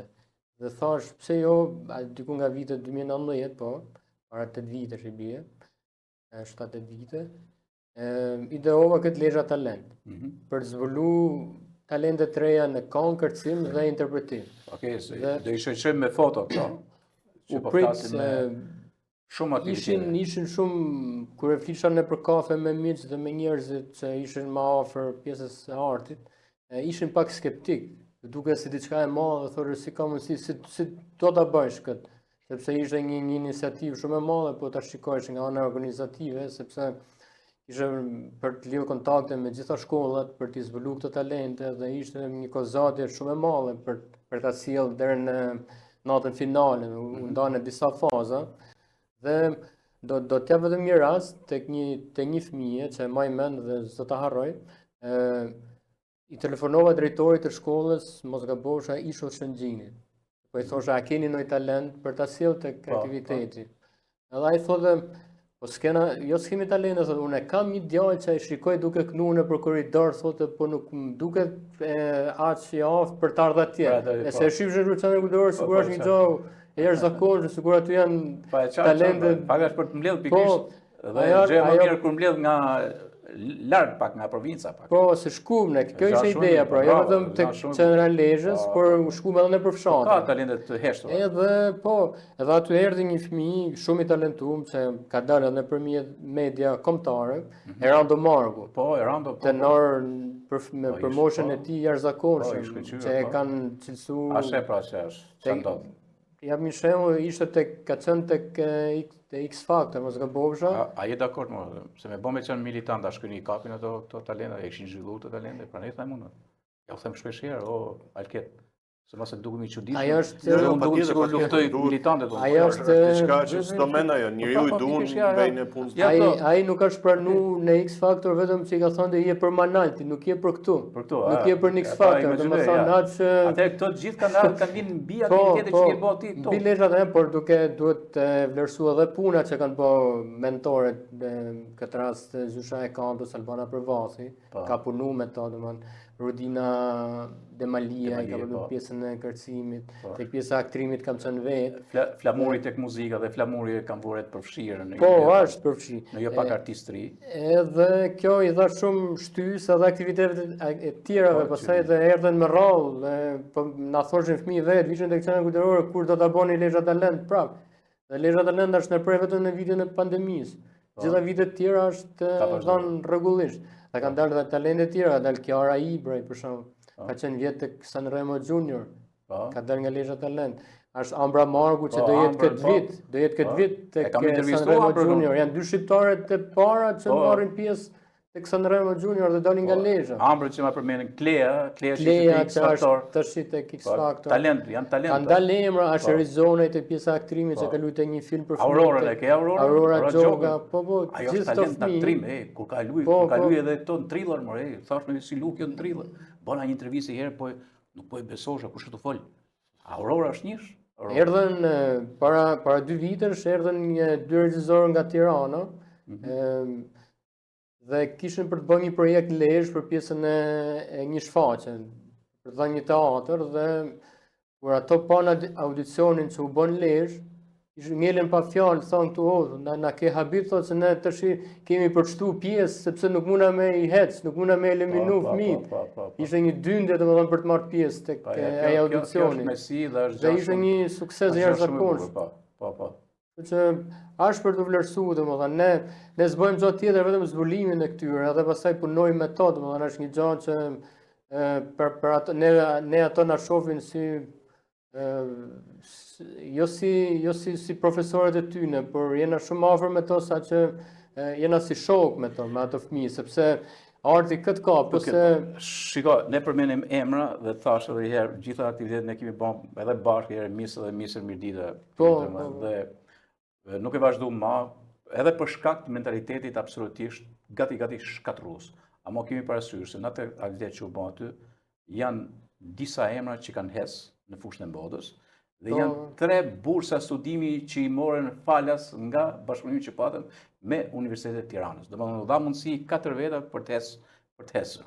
Nga ana tjetër, aktivitetet tjera që kemi bërë, prap, po marr, besoj e njëjta gjë ka ndodhur këtu, po marrëm edhe atje. Po aktivitetet tilla për shembull janë disa që kanë marrë shkollat e larta në Universitetin e Arteve, që kanë dalë nga skenat. Pra nëse nuk ka aktivitet, ku do dalin? Pra aty kjo është shumë e rëndësishme. Dhe unë duhet t'i bëj një apel të gjithë, edhe prindërve dhe tjerë, besoni tek talentet tilla që ju rrisin ju kultivojnë fëmijët tuaj. Pastaj risia është edhe Country Fest. Country Fest është një ide e jashtëzakonshme, them unë, sepse ne rikthyem atë fshatin qytet. Po, shumë e bukur. Dhe ajo muzika e vjetër, si e huaj si shqiptare, se më thonë improvizuam edhe një skenë me ato kapat e barit, me ato terrasat, me detaje artistike, sepse edhe për ta dhënë, për ta rikthyer atë fshatin, qytet dhe këto fëmijët të jenë afër fshatit. Bënëm edhe xhirime në për disa fshatra të Lezhës për të sjellë ato spotet e aktivitetit dhe kjo u pëlqy shumë, edhe kjo ka nisë që në 2021 dhe vazhdon akoma që do jepet në verë. Edhe aty kanë ardhur në Lezhë, janë ndaluar turista. Dhe ka thonë, si është mundur që e bëhet në Lezhë, ky lloj aktiviteti, domethënë. Brava, shumë bukur. Okej, shumë bukur. Që mos vazhdojmë përmend pak, mos vazhdojmë shumë gjatë, s'kemi kohë të përmend shkrimtarinë. që sepse ti ke krijuar Alket që 13 vjeç ke krijuar në prozë. Janë librat Ilirida, roman, i pabotuar thu, 96-98 na duhet një Promete, roman, 99-2000, i botuar në vitin 2000, 13 mbi njoll, Dekatriologji, 2001-2013, botuar në 2014, dhe kjo vepër është vlerësuar me çmimin letrar rajonal Gjergj Fishta. Dhe ke në proces një krimtarie, një vepër me aforizma, ndërkohë që ke redaktuar dhe libra të tjerë më radh. Por kjo gjë më bën që unë të kem një herë të ftuar ty për këtë, ku ne të flasim vetëm gegnisht, se ke shumë qef gegnisht.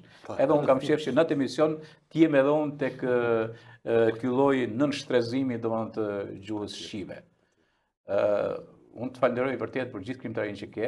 Falenderoj edhe ty, Olçi, ju falenderoj për punën e bukur që keni bën Lezhë, por mbi gjitha dhe për hapësirën mbar kombëtare. Ju keni sjellë një dokumentar i cili do të prek një pjesë shumë sensitive të kombit shqiptar, siç është Medveçja. Ju falenderoj për gjithçka për sotto në studio, ndërkohë që publikut ju them që keni mundësi tani që të ndiqni dokumentarin dhe vlerësimin e jepni në fund, mund ta jepni tek rrjetet sociale, mund ta shihni në kablor, në YouTube e me radhë, e pse jo, të jepni dhe mendimet tuaja se çfarë përfituat dhe çfarë përfituat nga ky informacion që vjen përmes dokumentarit që është bashkëpunuar nga dy talentet që kemi këtu në Lezhë, regjisorin Alket Bushi dhe regjisorin tjetër Olsi Tetaj. Mirë, atëherë për teleshikuesit mund të ndiqni dokumentarin Të jesh shqiptar i Medveçjës. Ndiqni.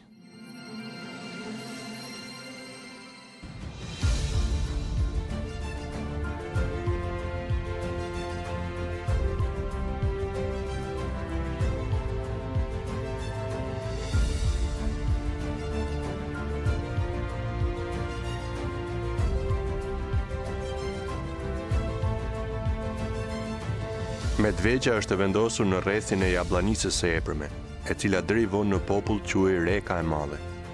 Ka një sipërfaqe prej 524 km², e cila shtrihet ndërmjet rrjedhave ujore të lumenjve Popoc dhe Rek e Madhe.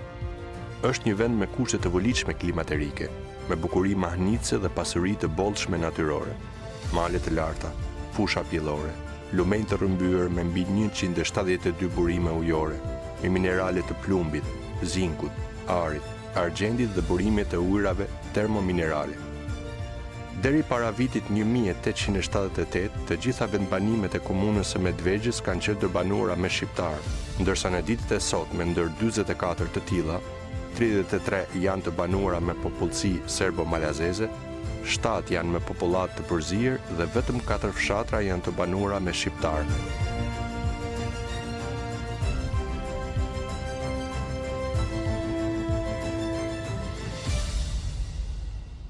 Të jesh shqiptari Medveçjës do të thotë të jesh gali Ballkanit, si quaj unë.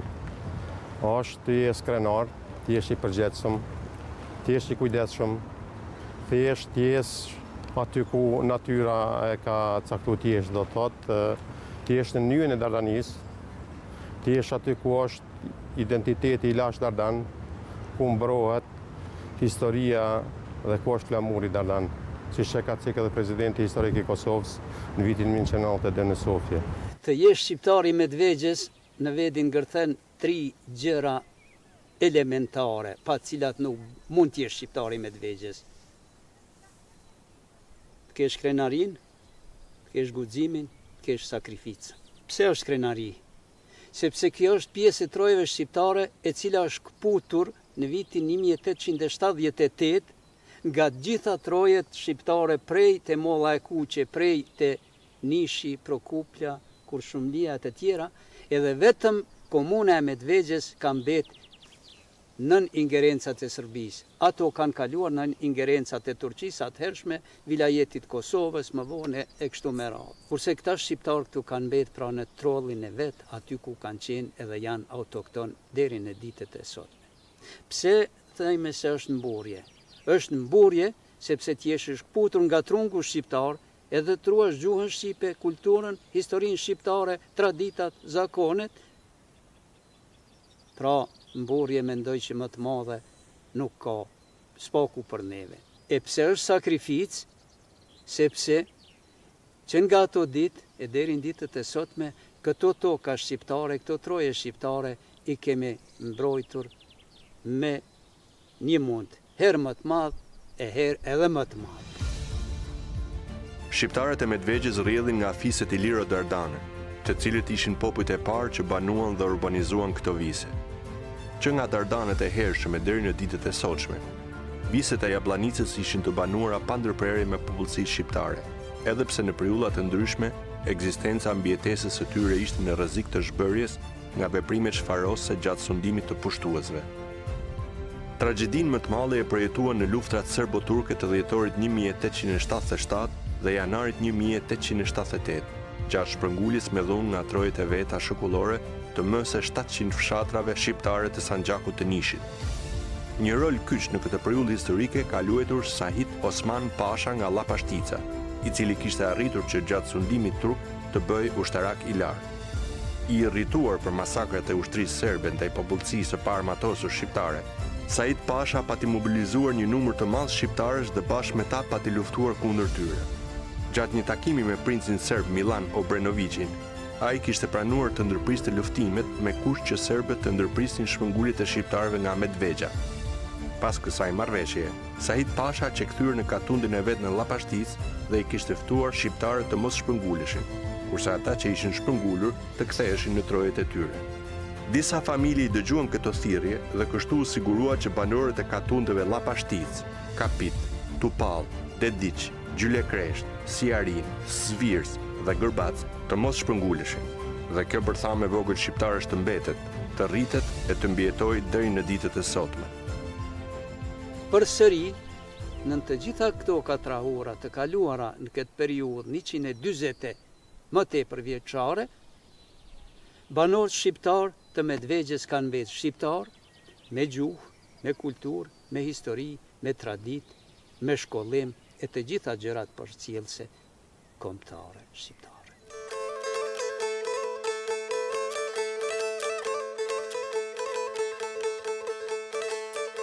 Medvegja shuhet për veshjen e saj tradicionale. Kjo veshje konsiderohet si ndër më të bukurat e etnografisë shqiptare. Ajo është mjaft e lashtë, por natyrisht që gjatë kohës ka pësuar transformime të ndryshme. Sipas studiueses Drita Satosi, e cila ka bërë një hulumtim të fundit dhe të mjaft të thukët për këto veshje, ekzistojnë dy tipe kryesore të veshjes së Medvegjës, ajo me këmish të gjatë apo me tipin e dalmatikës, e cila pothuajse tashmë nuk është fare në përdorim, megjithatë kohëve të fundit ajo thjesht po rikthehet vetëm si një veshje rituale e përdorur kryesisht në rritet e vajit, siç e quajnë atje natën e Kanaxhexhit. Dhe tipi tjetër, kipik, është me dimi të burume, një teknikë e punimit të dimive mjaft karakteristike dhe unikale, që faktikisht ato gjasojnë në palët apo në pliset që njihen më gjerësisht, mirë po faktikisht këto palë apo rudha quhen bura, dhe përveç që vinë të shprehura në vetë këtë lloj të dimive, ato vinë të shprehura edhe në pjesën e pshallakut, të ashtu quajtur, dhe në disa raste edhe në pjesë të caktuara të mëmbëve. Është karakteristike se veshja e Medvegjës është mjaft me shumë ngjyra, me kolorit të pasur, me aksesorë të pasur, me motive të cilat të gjitha janë domethënëse, dhe pikërisht kjo shumësi e zbukurimeve si në pjesën e përparme të veshjes, ashtu edhe të pasme, është e bën këtë veshje mjaft karakteristike. Fatkeqësisht në Institutin Albanologjik i kemi vetëm disa fragmente të kësaj veshjes, e cila gjithashtu nuk është përfaqësuese e veshjes së nuseve, e cila na vjen gjithmonë si veshja apo strukturalisht më e pasura në prezantim. Këtu kemi të prezantuar një veshje të moshës mesme të grave, të martuara, dhe na vjen me ngjyra pak më të mbyllta, dhe gjithsesi se në të ardhmen shpresojmë që këtë lloj veshje ta kompletojmë dhe ta paraqesim në mënyrë të plot, duke përfshirë aty edhe grupet moshore të veshjes së grave, edhe numrin e përgjithshëm të aksesorëve, si edhe me përcjellje të përshkrimit me shkrim.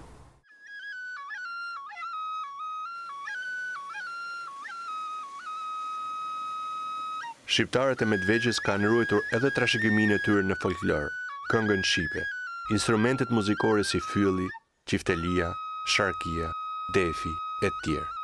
Vullneti i fortë i kësaj pjese të kombit shqiptar ka bërë që këto vlera t'i kemi deri në ditët e sotme, duke u përcjell brez mbas brezi.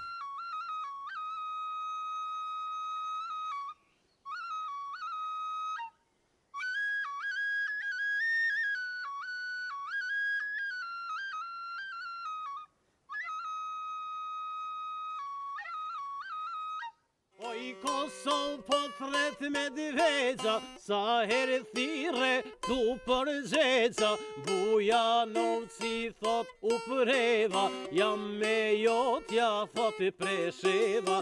Oj Kosovë po thret me Medvegja, sa herë thire tu për zheca, Bujanovci thot u përheva, jam me jotja thot i presheva.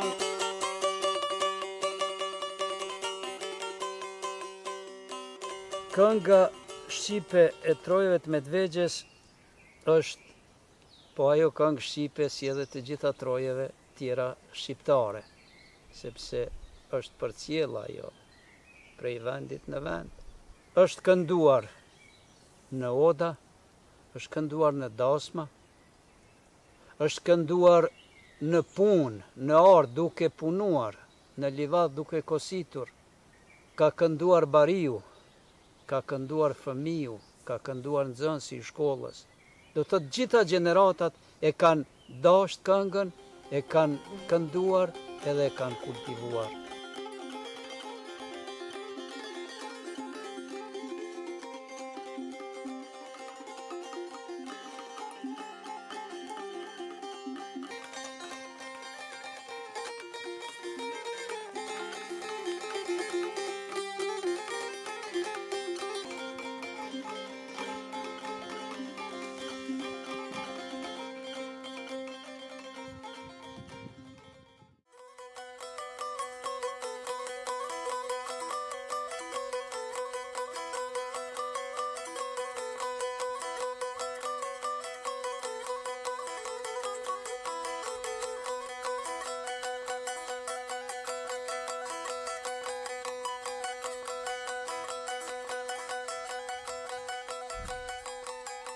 Unë më shkoj në studiu nga Medvegja, nga fshati Llapashtic. Punoj si arsimtar në shkollën e Topolës, po edhe këtu artizanate me thonë, i duhe fort dhe pesë me një punoj edhe qytelia, po që se për me i di qytelia të mërë për qytelia, që tu i disën për 15 orë, ndërsa do më të moja shkoj 20, do e ka një farë artet vetë, gjinët druni special, i ka vijat e veta, ato nuk guzon me kalua para 60 euro, 100 euro, se aja është jashtë standarde e qytelia, aja e morin profesionistat dhe e ka vlerën e vetë. Ndërsa këtu normalet të mira janë, por për kë që aty 5-16 orë kryon.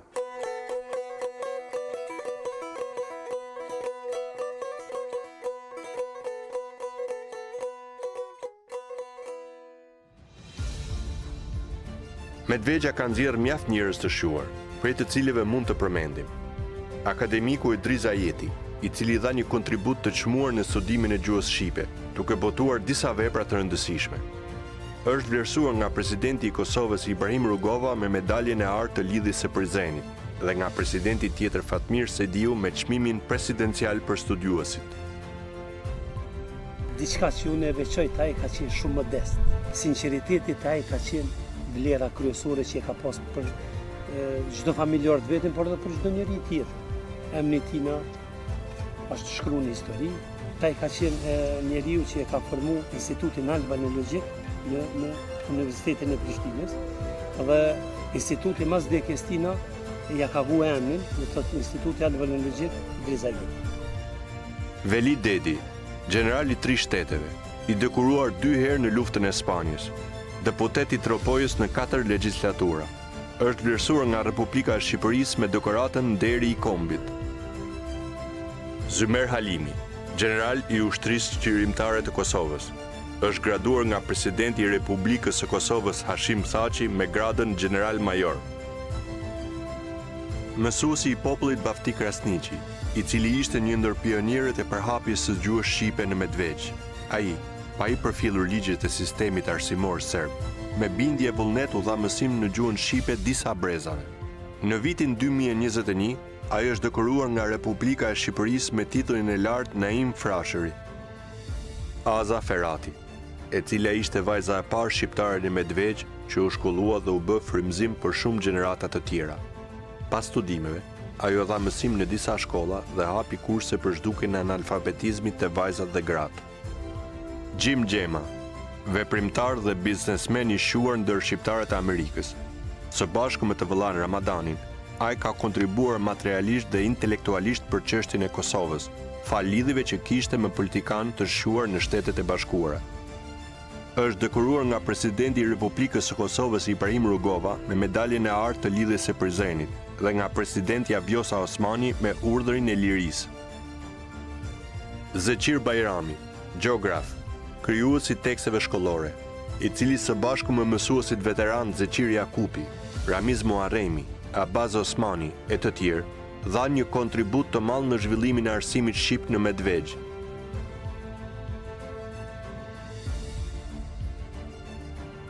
Për Medveçën kanë shkruar autorë të ndryshëm, përmes tyre spikat gjuhëtari dhe studiuesi Bislim Pireva, i cili ka kushtuar kësaj treve veprat e folmja shqipe e Jabllanicës së Epreme, Shkolla shqipe e Medveçës, Jabllanica e Epreme e Medveçës, Voskopoje dytë shqiptare, e të tjera.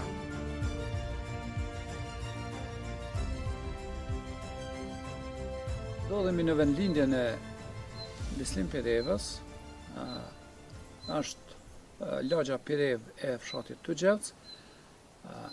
Do të thënë se ndonë se nuk e lidhte asgjë nga aspekti i origjinës me treven e Medveçës. Bislim Pireva e pati një lloj dashurie të veçantë për këtë trevë të lënë pasdore, së cilës ju përkushtua në mënyrë të vazhdueshme në shumë drejtime. Një nga këto aspekte është edhe aspekti historik. Mund të thuhet që në historiografinë shqiptare Bislim Pireva e ka ndryshuar mendimin për këtë trevë. Pra, duke nisur që nga lashtësia e saj, që nga burimet e hershme të udhëpërshkruesve frëngë e gjerman, të cilët flasin për këtë trevë, pastaj të autorëve të proveniencës slave dhe shqiptare, ai gjitha këto vepra i ka konsultuar dhe ka ardhur në përfundime të caktuara mbi karakterin etnik shqiptar të trevës së Medveçës.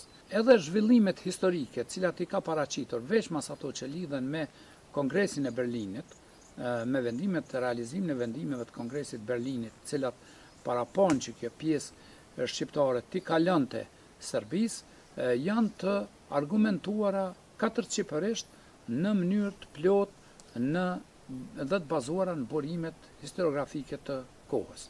Pra, baza burimore e shkrimeve të Magjistër Bislim Pirevës për Medveçën është e shumanshme, do të thosha e gjithanshme, në parë planin e faktit se ato burime vijnë nga proveniencat ndryshme burimore, duke përfshirë autor shqiptar, duke përfshirë autor slav, por duke përfshirë edhe autor të huaj, cilët nuk kanë pas ndonjë ndikim ose ndonjë interes që ta paraqesin në këtë mënyrë apo në atë mënyrë gjendjen e popullatës shqiptare në Medveç. Një kontribut i çmueshëm është edhe paraqitja vlerave etnokulturore të kësaj treve shqiptare. Shumë specifike me veshjen e saj, shumë specifike me të folmen e saj, shumë specifike me një varg veçërisht të tjera të traditave zakonore, sikundër i ka identifikuar në shkrimet e tij Magjistër Bislim Pireva. Pra, Medveçja përbën një margaritar në vargun e vlerave kulturore të botës shqiptare, për të cilat ky autor ka dhënë një kontribut të çmueshëm.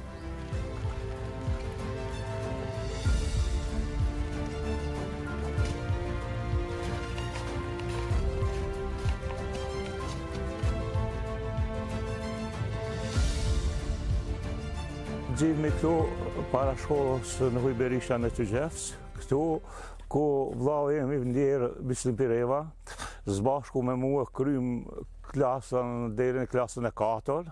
Në vitin 1983 edhe magjistroj me temën folmja shqipe e Jabllanicës së hepërme të Medvegjës. Kjo pikërisht flet se ai në pjesën më të madhe ishte i përkushtuar që vëmendjet posaçme t'i kushtoi anës e Jabllanicës, gjithsesi Medvegjës dhe fshatrave të saj. Arsyeja e veçantë ishte sepse kishim një lidhshmëri të përafërt, s'pari familjare, sepse dajt ton ishin të ardhur nga Klaiqi, katon në regionin e Jabllanicës.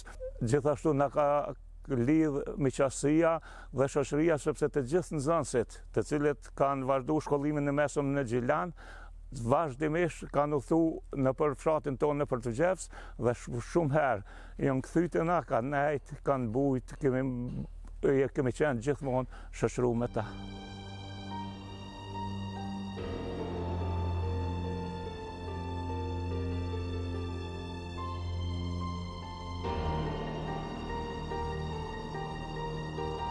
Shqiptarët e Medvegjës kanë edhe heronjtë e tyre. I tillë është edhe dëshmori i kombit Florim Rushiti, i mbiquetur Kingji. Ai ra heroikisht në operacionin Shigjeta të vitit 1999 si ushtar i ushtrisë qërimtare të Kosovës.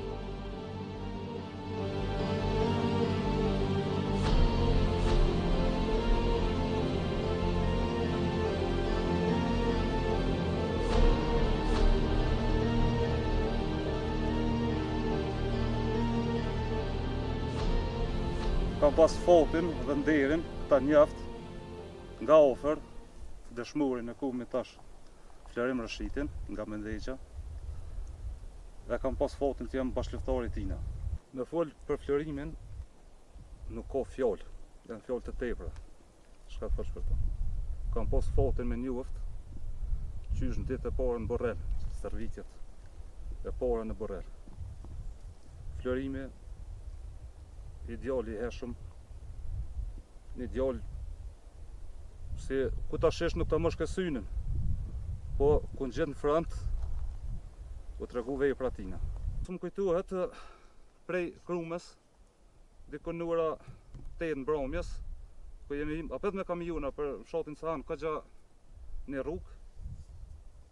Dikush për ushtarët unë për shperiti aty në kamion si runë se tash jemi veç ofër pjesës Kosovës, dhe janë forca serbe, ato kom një, Florimin, ku ka thonë, po atë ku shumë qako lidhe, na ato jim të shku, për ta jim të shku.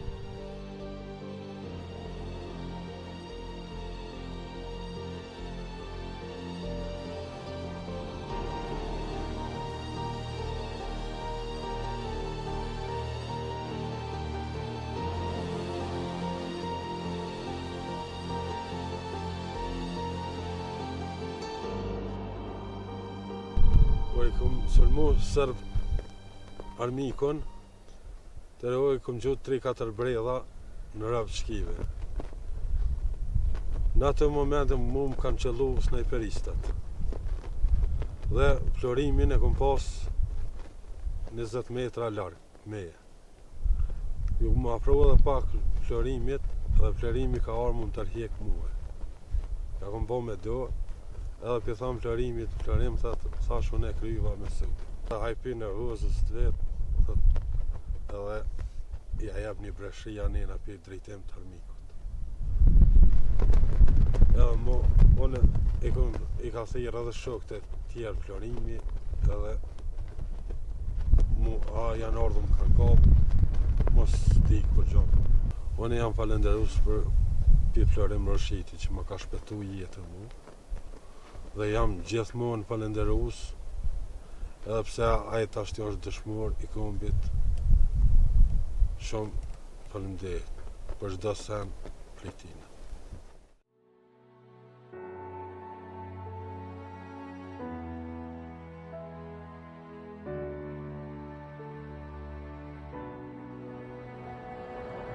Një tjetër hero i lindur në Medvegj është edhe Zenel Hajdini. Ai u bë pjesë e lëvizjes nacional qërimtare gjatë luftës së dytë botërore. U vra më 7 mars 1942 pranë Medvegjës, duke luftuar me qetnikët dhe bullgarët. gjendemi përpara bustit të herojit popullit Zenel Hajdini, i cili ka lind dhe është rrit në Tupall. Shtëpia e tij është afër këtu një 500-600 metër prej shkollës. Ai është inkuadruar në rezistencën e popullit që siç e kanë quajtur atëherë, dhe ka pas një pozicion të lartë në shtabin e ushtrisë së atëhershme që kanë quajtur Ushtria Nacionale Çlirimtare. Dhe në vitin 1942 Zeneli ka qenë këtu në këto troje dhe ka bërë organizimin e shqiptarëve për të bërë rezistencë për mbrojtjen e derës së shtëpisë. Unë jam konë vetëm 1 vjeç kur u vra migjaja. Të gjithë dijen për Zenelin e kam prej gjyshës, nanës Zenel Hajdinit, edhe prej familjarëve. Une, se e di, ai u konë një njeri mrekulli, një njeri i dishëm, një njeri trim. E kanë ftuar që të në muajin mars, vitin 1942, që të shkojnë në Gazdar, gjëja se atje do të sulmojnë brigadat e çetnikëve, do t'i sulmojnë partizanët. E ky, si funksionar i shtabit, kanë kërkuar që t'jetë në atë moment atje. Edhe ka shkuar Zeneli, sepse Zeneli është shquar për trimri, edhe vjen nga familja e njohur për trimri dhe kombëtarizëm, ka shkuar atje edhe është vrarë. Ju falimderohna njerëzve cilët kanë marrë iniciativa që 14 shkolla në Kosovë kanë pas emrin edhe biemrin e Zenel Hajdinit. Na si familje edhe luftën e Kosovës kemi dëshmor. Një prej tyne është Hashim Hajdini. Zeneli ka qenë pra edhe shpall hero i atij shtetit atëhershëm të ish Jugosllavisë, por Zeneli ka luftuar për interesa shqiptare, sikur çdo shqiptar. I ka përfaqësuar shqiptarët në atë kohë, në atë luftë. Nuk ka pas fat të gëzoj lirinë e asaj lufte, por të mirat e luftës tij, të mirat e heroizmit të tij i kemi shfrytzuar gjeneratat që kemi orë ne pas tij.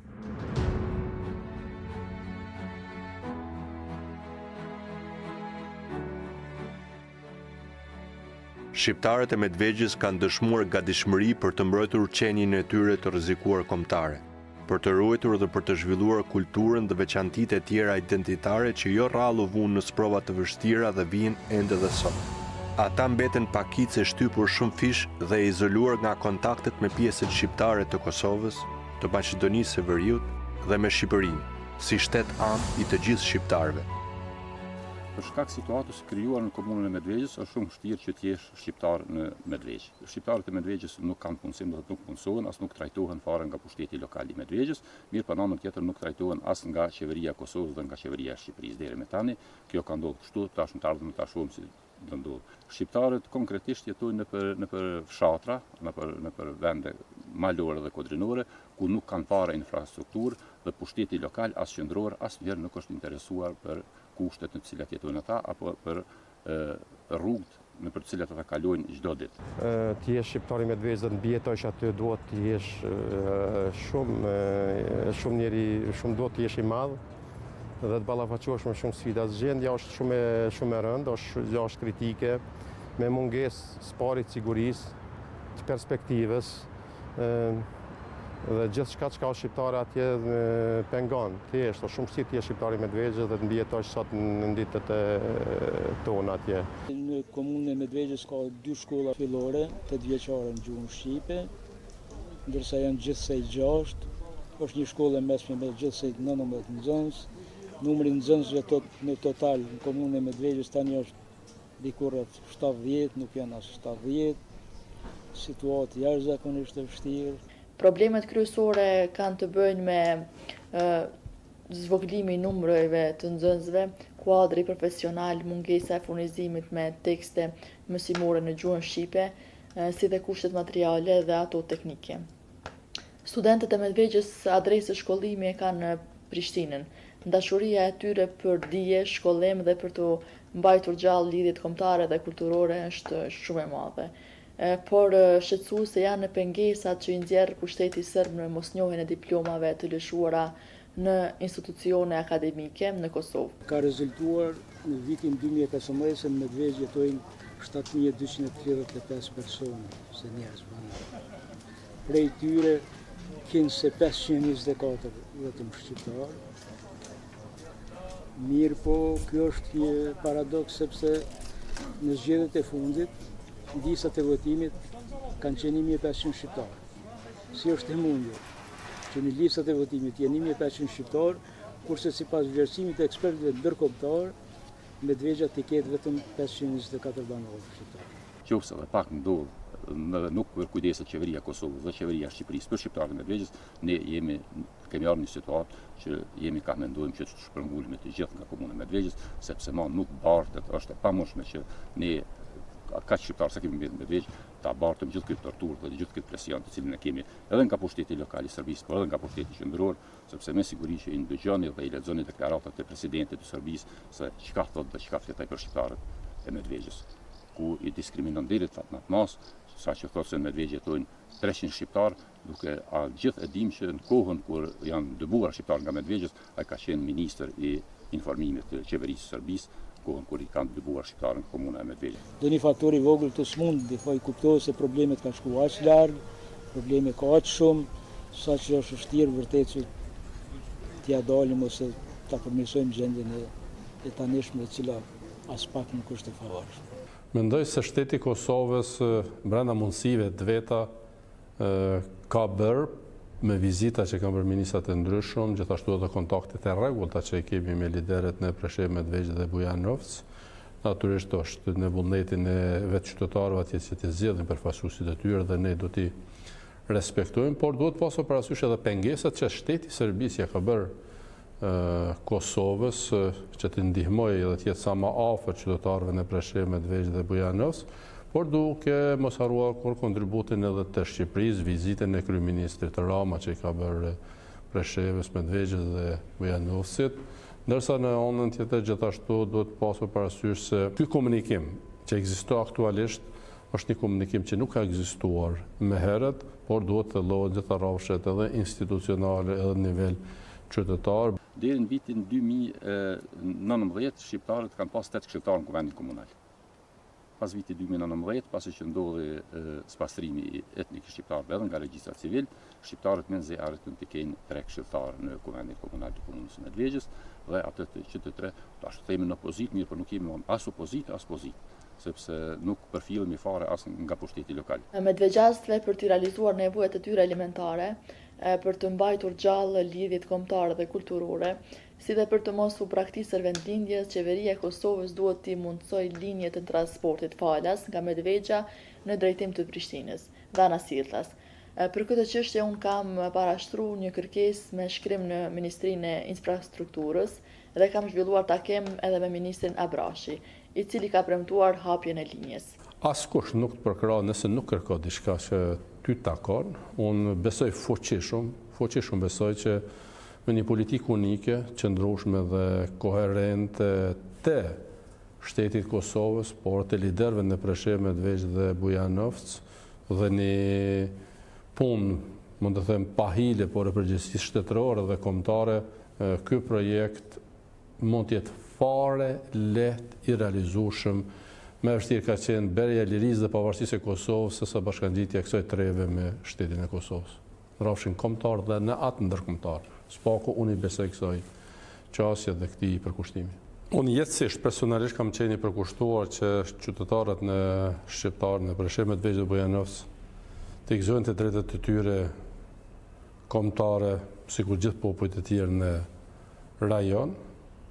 Vlerësoj lartë angazhimin e gjithë atyre veprimtarëve në kohë të ndryshme edhe para viteve 90, por edhe pas viteve 90, për të afirmuar të drejtën e qytetarëve dhe asaj pjese që të bashkangjiten Republikës së Kosovës.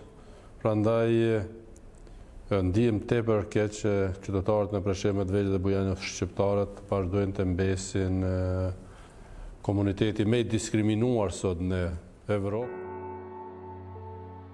E planifikuar nga qarqet më të larta politike në Serbi dhe ekzekutuar nga Ministria e Punëve të Brendshme të Serbisë, fshirja e shqiptarëve nga regjistri civil është duke shkaktuar një krizë të thellë humanitare dhe politike në luginën e Preshevës, e njohur ndryshe edhe si pasivizimi i adresave të vendbanimit. Kjo praktikë diskriminuese ndaj komunitetit shqiptar në Serbi paraqet një formë diskriminimi të paparë sot në Europë. Medvegja është komuna me numrin më të madh të adresave të pasivizuara në Serbi. Në periudhën e vitit 2015-2020, mbi 4.000 qytetarë shqiptar e kanë humbur shtetësinë si pasojë e pasivizimit të adresave. Kjo është një punë që Serbia është duke bën se 200 vjet, me elaborate të ndryshme, me aksione të ndryshme, me polici e me ushtri, me gjitha mjetet të cilat i ka pas në disponim, por herë ka po presion mbi popullin shqiptar. E tash në veçanti në Medvegj, ku një numër i vogël kanë mbet atje shqiptar. Edhe ata pengon regjimin e Beogradit. Qëllimi i fundit i tyre është me e zhbë popullatën shqiptare nga komuna e Medvegj. Veç mas pas vitit 1999, kur pati një lëvizje të madhe në kërcënimin e autoriteteve serbe drejt Kosovës, ky numër i popullsisë shqiptare u zvoglua ndjeshëm. Zvoglimit numrit popullsisë shqiptare atje po i kontribuojnë edhe masat aktuale të pushtetit, cilat po shlyejnë nga regjistrat e banorëve të atjeshëm secilin prej atyre që nuk gjendet momentin e caktuar në vendbanimin e vetë të origjinës. Si pasojë e pasivizimit të adresave të vendbanimeve, shqiptarëve u mohohet edhe cenohet të drejtat elementare, të garantuara me konventa ndërkombëtare. Ata nuk mund të blejnë apo shesin pronën, nuk mund të regjistrojnë makina, nuk mund të votojnë në zgjedhjet lokale apo qendrore në Serbi. Mandje nuk gëzojnë as qastin për sigurinë shëndetësore dhe sociale. Të ndërmersh mosa, por mos me lënë me e shpreh vullnetin politik. Ku mund me qu ma tutje? Qëfar thyrje e të drejtëve të njerit, në mënyrë më drastike? Nëse Republika e Serbisë e trajton Kosovën sipas kushtetutës tyre, e trajton krahin jugor tyre, atëherë si është e mundur që mos kenë pasoja gjithë ata banorë në shumë komuna të Republikës Serbisë, të cilët nuk jetojnë në vendin ku kanë lajmëruar vendbanimin, e pasojat i bartin vetëm shqiptarët e Medvegjës, e pjesërisht të Preshevës e Bujanovës. Vërtet kjo është problem jashtëzakonisht i madh, që duhet të shqyrtohet, por po them nuk mund të shqyrtohet nga ndonjë faktor i vogël, por duhet të shqyrtohet nga ndonjë instancë më e lartë. Në këtë rast është edhe faktori ndërkombëtar, mirë po edhe Republika e Shqipërisë dhe Kosovë. Kjo po ndikon sidomos te qytetarët të cilët një mend jetojnë dhe veprojnë në Medvegj dhe të cilët nuk kanë asnjë shtëpi tjetër, e të cilët nuk kanë asnjë vend tjetër ku të jetojnë përveç se në shtëpitë e tyre ku kanë qenë autokton tash sa vite. Ajo tokë ka mbet e ndjerë, ka mbet e shkret. Ato vetëm populli shqiptar, vetëm shqiptarët mund ta zotrojnë edhe ta punojnë edhe të jetojnë ato. Edhe mendoj se kjo do të ndodhë, po më varet shumë prej angazhimit edhe vendosmërisë tu.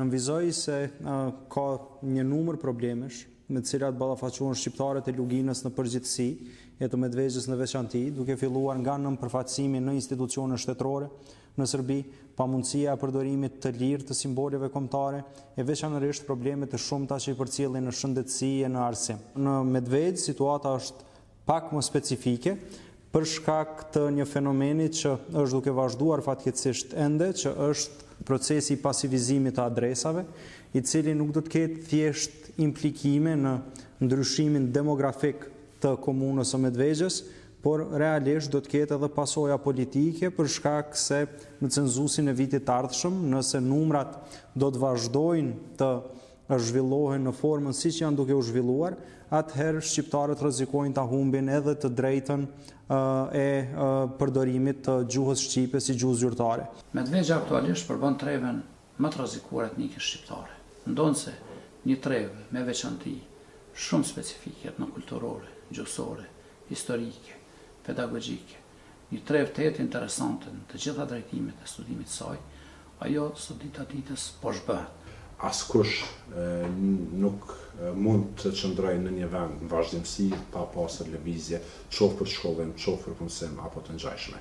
Ajo çka shteti serb po synon të bëjë në Medvegj nuk mund të jetë asgjë tjetër përpos një tendencë për sfastrim të heshtër etnik, diçka që është munduar sa vite ta realizoj, dhe tani përmes një forme banale ta quaj ashtu ka arritur që të sjellë edhe disa rezultate të prekshme dhe të dëshirueshme për politikat e Beogradit. Shteti i Serbisë, qytetarët në Preshevë, Medvegj dhe në qytetarë shqiptar ishe si qytetarë të kategorisë së dytë, nuk i trajton si qytetarë të shtetit të vetë, pavarësisht lojaliteti që kanë treguar shqiptarët duke marrë pjesë në zgjedhje nacionale dhe lokale, do të punon për shpopullimin e asaj treve prej shqiptarëve dhe asimilimin e tyre, e nganjëherë edhe dëbimin dhe spastrimin etnik herë të dhunshëm, herë të pahetueshëm, po ajo që mbetet neve është që të punojmë ngushtë dhe të ndërtojmë strategjitë e nevojshme që popullatët të mbetet aty, të jetojë aty, të ndihet mirë. Aja treve është të banorëve që jetojnë aty, nuk është askuj tjetër, prandaj na mbetet që të punojmë me njëri tjetrin, të koordinohemi edhe me Tiranën dhe të kemi një qasje kombëtare dhe jam i bindur që do të mund të fitojmë edhe mbështetjen ndërkombëtare, por gjithashtu vlen për të theksuar se komuniteti i qytetarëve nga Presheva, Medvegja dhe Bujanovci që janë në Kosovë të ketë trajtimin e njëjtë dhe natyrisht të fiton të drejtën e shtetësisë apo të dy shtetësisë. Kuvendi i Republikës Kosovës, Republika e Kosovës ja ka obligim, ja ka përbërgjë mbështetjen edhe si pakicë nacionale edhe si problemi pas zgjidhur, të dy rrafshët. Raport me Beogradin duhet me vazhdu presionin në kushzime politike, qofsh në reciprociteti, në normalizimit apo problemeve që Kosova mund të shton.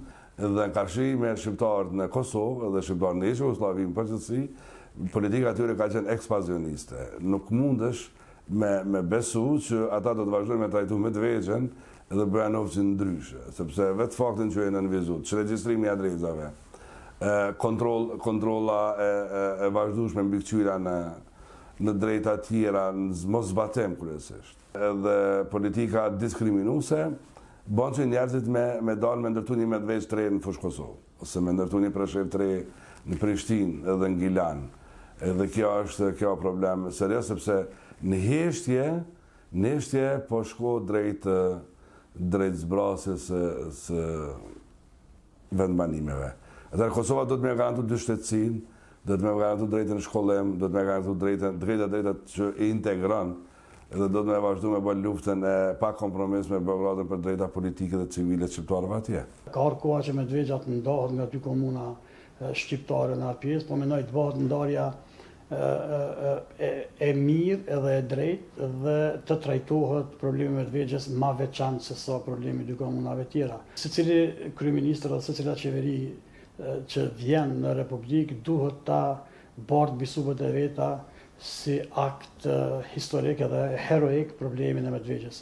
Nuk kemi pas shumë aktualizim të kësaj çështje për pas kësaj që sot po flasim, po shpresoj dhe po duhet besu që qeveria e Republikës Kosovës do ta trajtoj Medvegjen në mënyrë të dinjitetshme dhe gjitha kërkesat dhe nevojat e atyre qytetarëve do t'i trajtoj në mënyrë dhe në afat sa më shpejt. Apeli im është klasa politike më bashku, më unifiku, në kauz, në dallime politike ka me pas gjithmonë, por në kauz dhe në zgjedhjen e problemit do të më bashku, pa dallim, që grupeqarët e tonë kudo që i jetojnë të kësaj pjesë të Kosovës, do të me unifiku, do të me bashku dhe do të me ndiku jashtëzakonisht shumë, edhe me rujt atë vend. Braktisja i zgjodh këtë problemet, po nuk i zgjodh favortorin. Praktikësia e vendit i zgjodh probleme ndryshe, sepse s'ki përka me folma. Toka pa njerëz nuk do të thotë kur gjë. Komponenti demografik shqiptar është aq shumë i stërholluar, sa që një lojtar me të afërt, nëse nuk ndërmirret diçka serioze, vendbanimi shqiptarin Medvegjë do të mbesin vetëm nocione gjeografike. Nëse vazhdon me këtë trend, Medvegjë do të ketë fatin e Leskocit, Nishit apo edhe Prokuplës. Konsideroj që është një politikë e qëllimshme e pushtetit serb për atë pjesë, për shkak që jo vetëm Medvegjë, po edhe pjesë tjera të banuara me shqiptar në atë pjesë, kryesisht ju shlyen adresat. Kjo është definitivisht e qëllimshme, një politikë jo e mirë dhe një politikë jo korrekte nga ana e pushtetarëve serb. Do të mundohemi që në gjitha format, qoftë përmes rrugëve institucionale, apo edhe përmes formave tjera, ta shpërfaqen fillimisht qasjen agresive serbe, karshi qytetarëve shqiptarë në Medvegjë, sa i përket pasivizimit të adresave, po edhe shkeljet e drejtave themelore të njerëzit të cilat jemi duke i hasur në komunën e Medvegjës. Kemi nevojë për një çështje, një përkrahje spori politike, se në problema në Medvegjë është çështja politike. Ju e dini pasivizimi i adresave paralizon shumë sene. Duhet patjetër të kthehen adresat e shqiptarëve në komunën e Medvegjës. Pa kthimin e adresave nuk ka jetë për shqiptarët aty. Gjendja çfarë ka ndodhur në Medvegjë është alarmante dhe është emergjente, e cila është adresuar edhe para Këshillit, faktmbledhës të Këshillit Evropës, edhe para Bashkimit Evropian dhe gjitha institucionet të cilat janë në kuadër të Serbisë, përkatësisht ato nacionale të shtetit, po edhe ato ndërkombëtare, me theks të veçantë në pasivizimin e vendbanimeve të përhershme në Prashevë Bjanovce e në veçanti në Medvegjë, e cila është edhe masovik. Pra, mbetet një detyrë e rëndësishme e autoriteteve politike në Kosovë në Shqipëri që ndërmarrin masa në mënyrë që popullsisë atjeshme të sigurohet vijimësia në trojet e veta stërgjëshore. Do të ishte një mëkat i madh qoftë se kjo trevë me vlera kaq të mëdha të gjitha drejtimet, me vlera kombëtare për ne, të zhbëhet para syve tonë. Nuk do ta lejojmë që ardhacakët cilë kanë ardhur aty dihet vitet 1978 ata uzurpojnë gjithçka, edhe pse kanë njëherë ndashtë duket e padurim dhe pa kuptim se si është e mundur shkoj trendi, por është me rëndësi që proceset e Medvegjës, po edhe të Bujanovës të Prashevës kanë hyrë për agjendat kombëtare të shteteve tona të rëndësishme, po edhe gradualisht edhe në agjendat ndërkombëtare. Ka duhet t'i kushtojmë vëmendje dhe i cili është obligim qytetare, patriotik, është që në për situata ku në nevojitet të jemi bashkë dhe të arrijmë të krijohem një lloj uniteti i cili është i dobishëm për të mirën e përgjithshme. Mesazhi im për gjithë qytetarët në Prashevë, Medvegjë, Bujanovës është që të rrinë në trojet e veta, të punojnë aty, të krijojnë jetën e re aty, familjen dhe natyrisht të afirmohen rrafshin politik edhe kombëtar, ndërsa gjithmonë mund të llogarisin që për të drejtat e tyre shteti i Kosovës do jetë gardian i vërtetë. Në disa raste kemi theksuar se kjo është ndërgjegjja jon kolektive Medvegjë, si referencë se çfarë mund të ndodhë edhe vendbanimeve të tjera shqiptare në kuadër të komunës së Bujanovës dhe Medvegjës, dhe krahas asaj kemi adresuar në kuadër të institucioneve të Republikës së Kosovës dhe Republikës së Shqipërisë. Na gëzon fakti shumë që është krijuar një grup i ekspertëve për trajtimin e kësaj çështje në krye me zonën Flora Ferratit, cilën ne si shoqat pa hezitim kemi dalë me qëndrime që ta përkrahim dhe ta mbështetim pa rezervë. Medvegjë është pjesë e patjetërsueshme e historisë shqiptare dhe si e tillë për shkak të problemeve që ballafaqohet sot, nuk duhet të jetë vetëm në kujtesën tonë si pjesë e trashëgimisë historike, por duhet të jetë edhe në zemrën tonë si projekt politik. Jam i sigurt që shekulli 21 është shekull i kombit tonë, dhe këtë do të mund ta ndërprej askush. Pavarësisht pse ndoshta për momentin nuk është edhe ashtë e lehtë, është me rëndësi që të qëndrojmë në Medvegjë, të ruhet struktura e banorëve autokton atje, dhe në një të ardhme jam i sigurt jetë të largët do të lullgjoj edhe pjesë, ashtu që edhe takon dhe meriton gjithmonë. Dhe zgjidhja vetme, siç e kam deklaruar shpesh herë, dhe kësaj edhe i besoj fuqishëm, është që kjo pjesë e diskriminuar dhe harruar nga ona e shtetit të Serbisë, të bashkangjisë të shtetit të Kosovës, sepse kjo do ishte zgjidhja më e mirë, më fatlume dhe më përfundimtar që do të garantonte paqe dhe stabilitet. Ta dim gjithë si Advent s'ka kush që ta populloj përpos shqiptarëve. Advent s'ka kush që ta populloj përpos shqiptarëve. Advent s'ka kush që ta populloj përpos shqiptarëve. Medvegja është nyje ku nis dhe mbaron Dardania. Medvegja është vetë flamuri Dardanisë.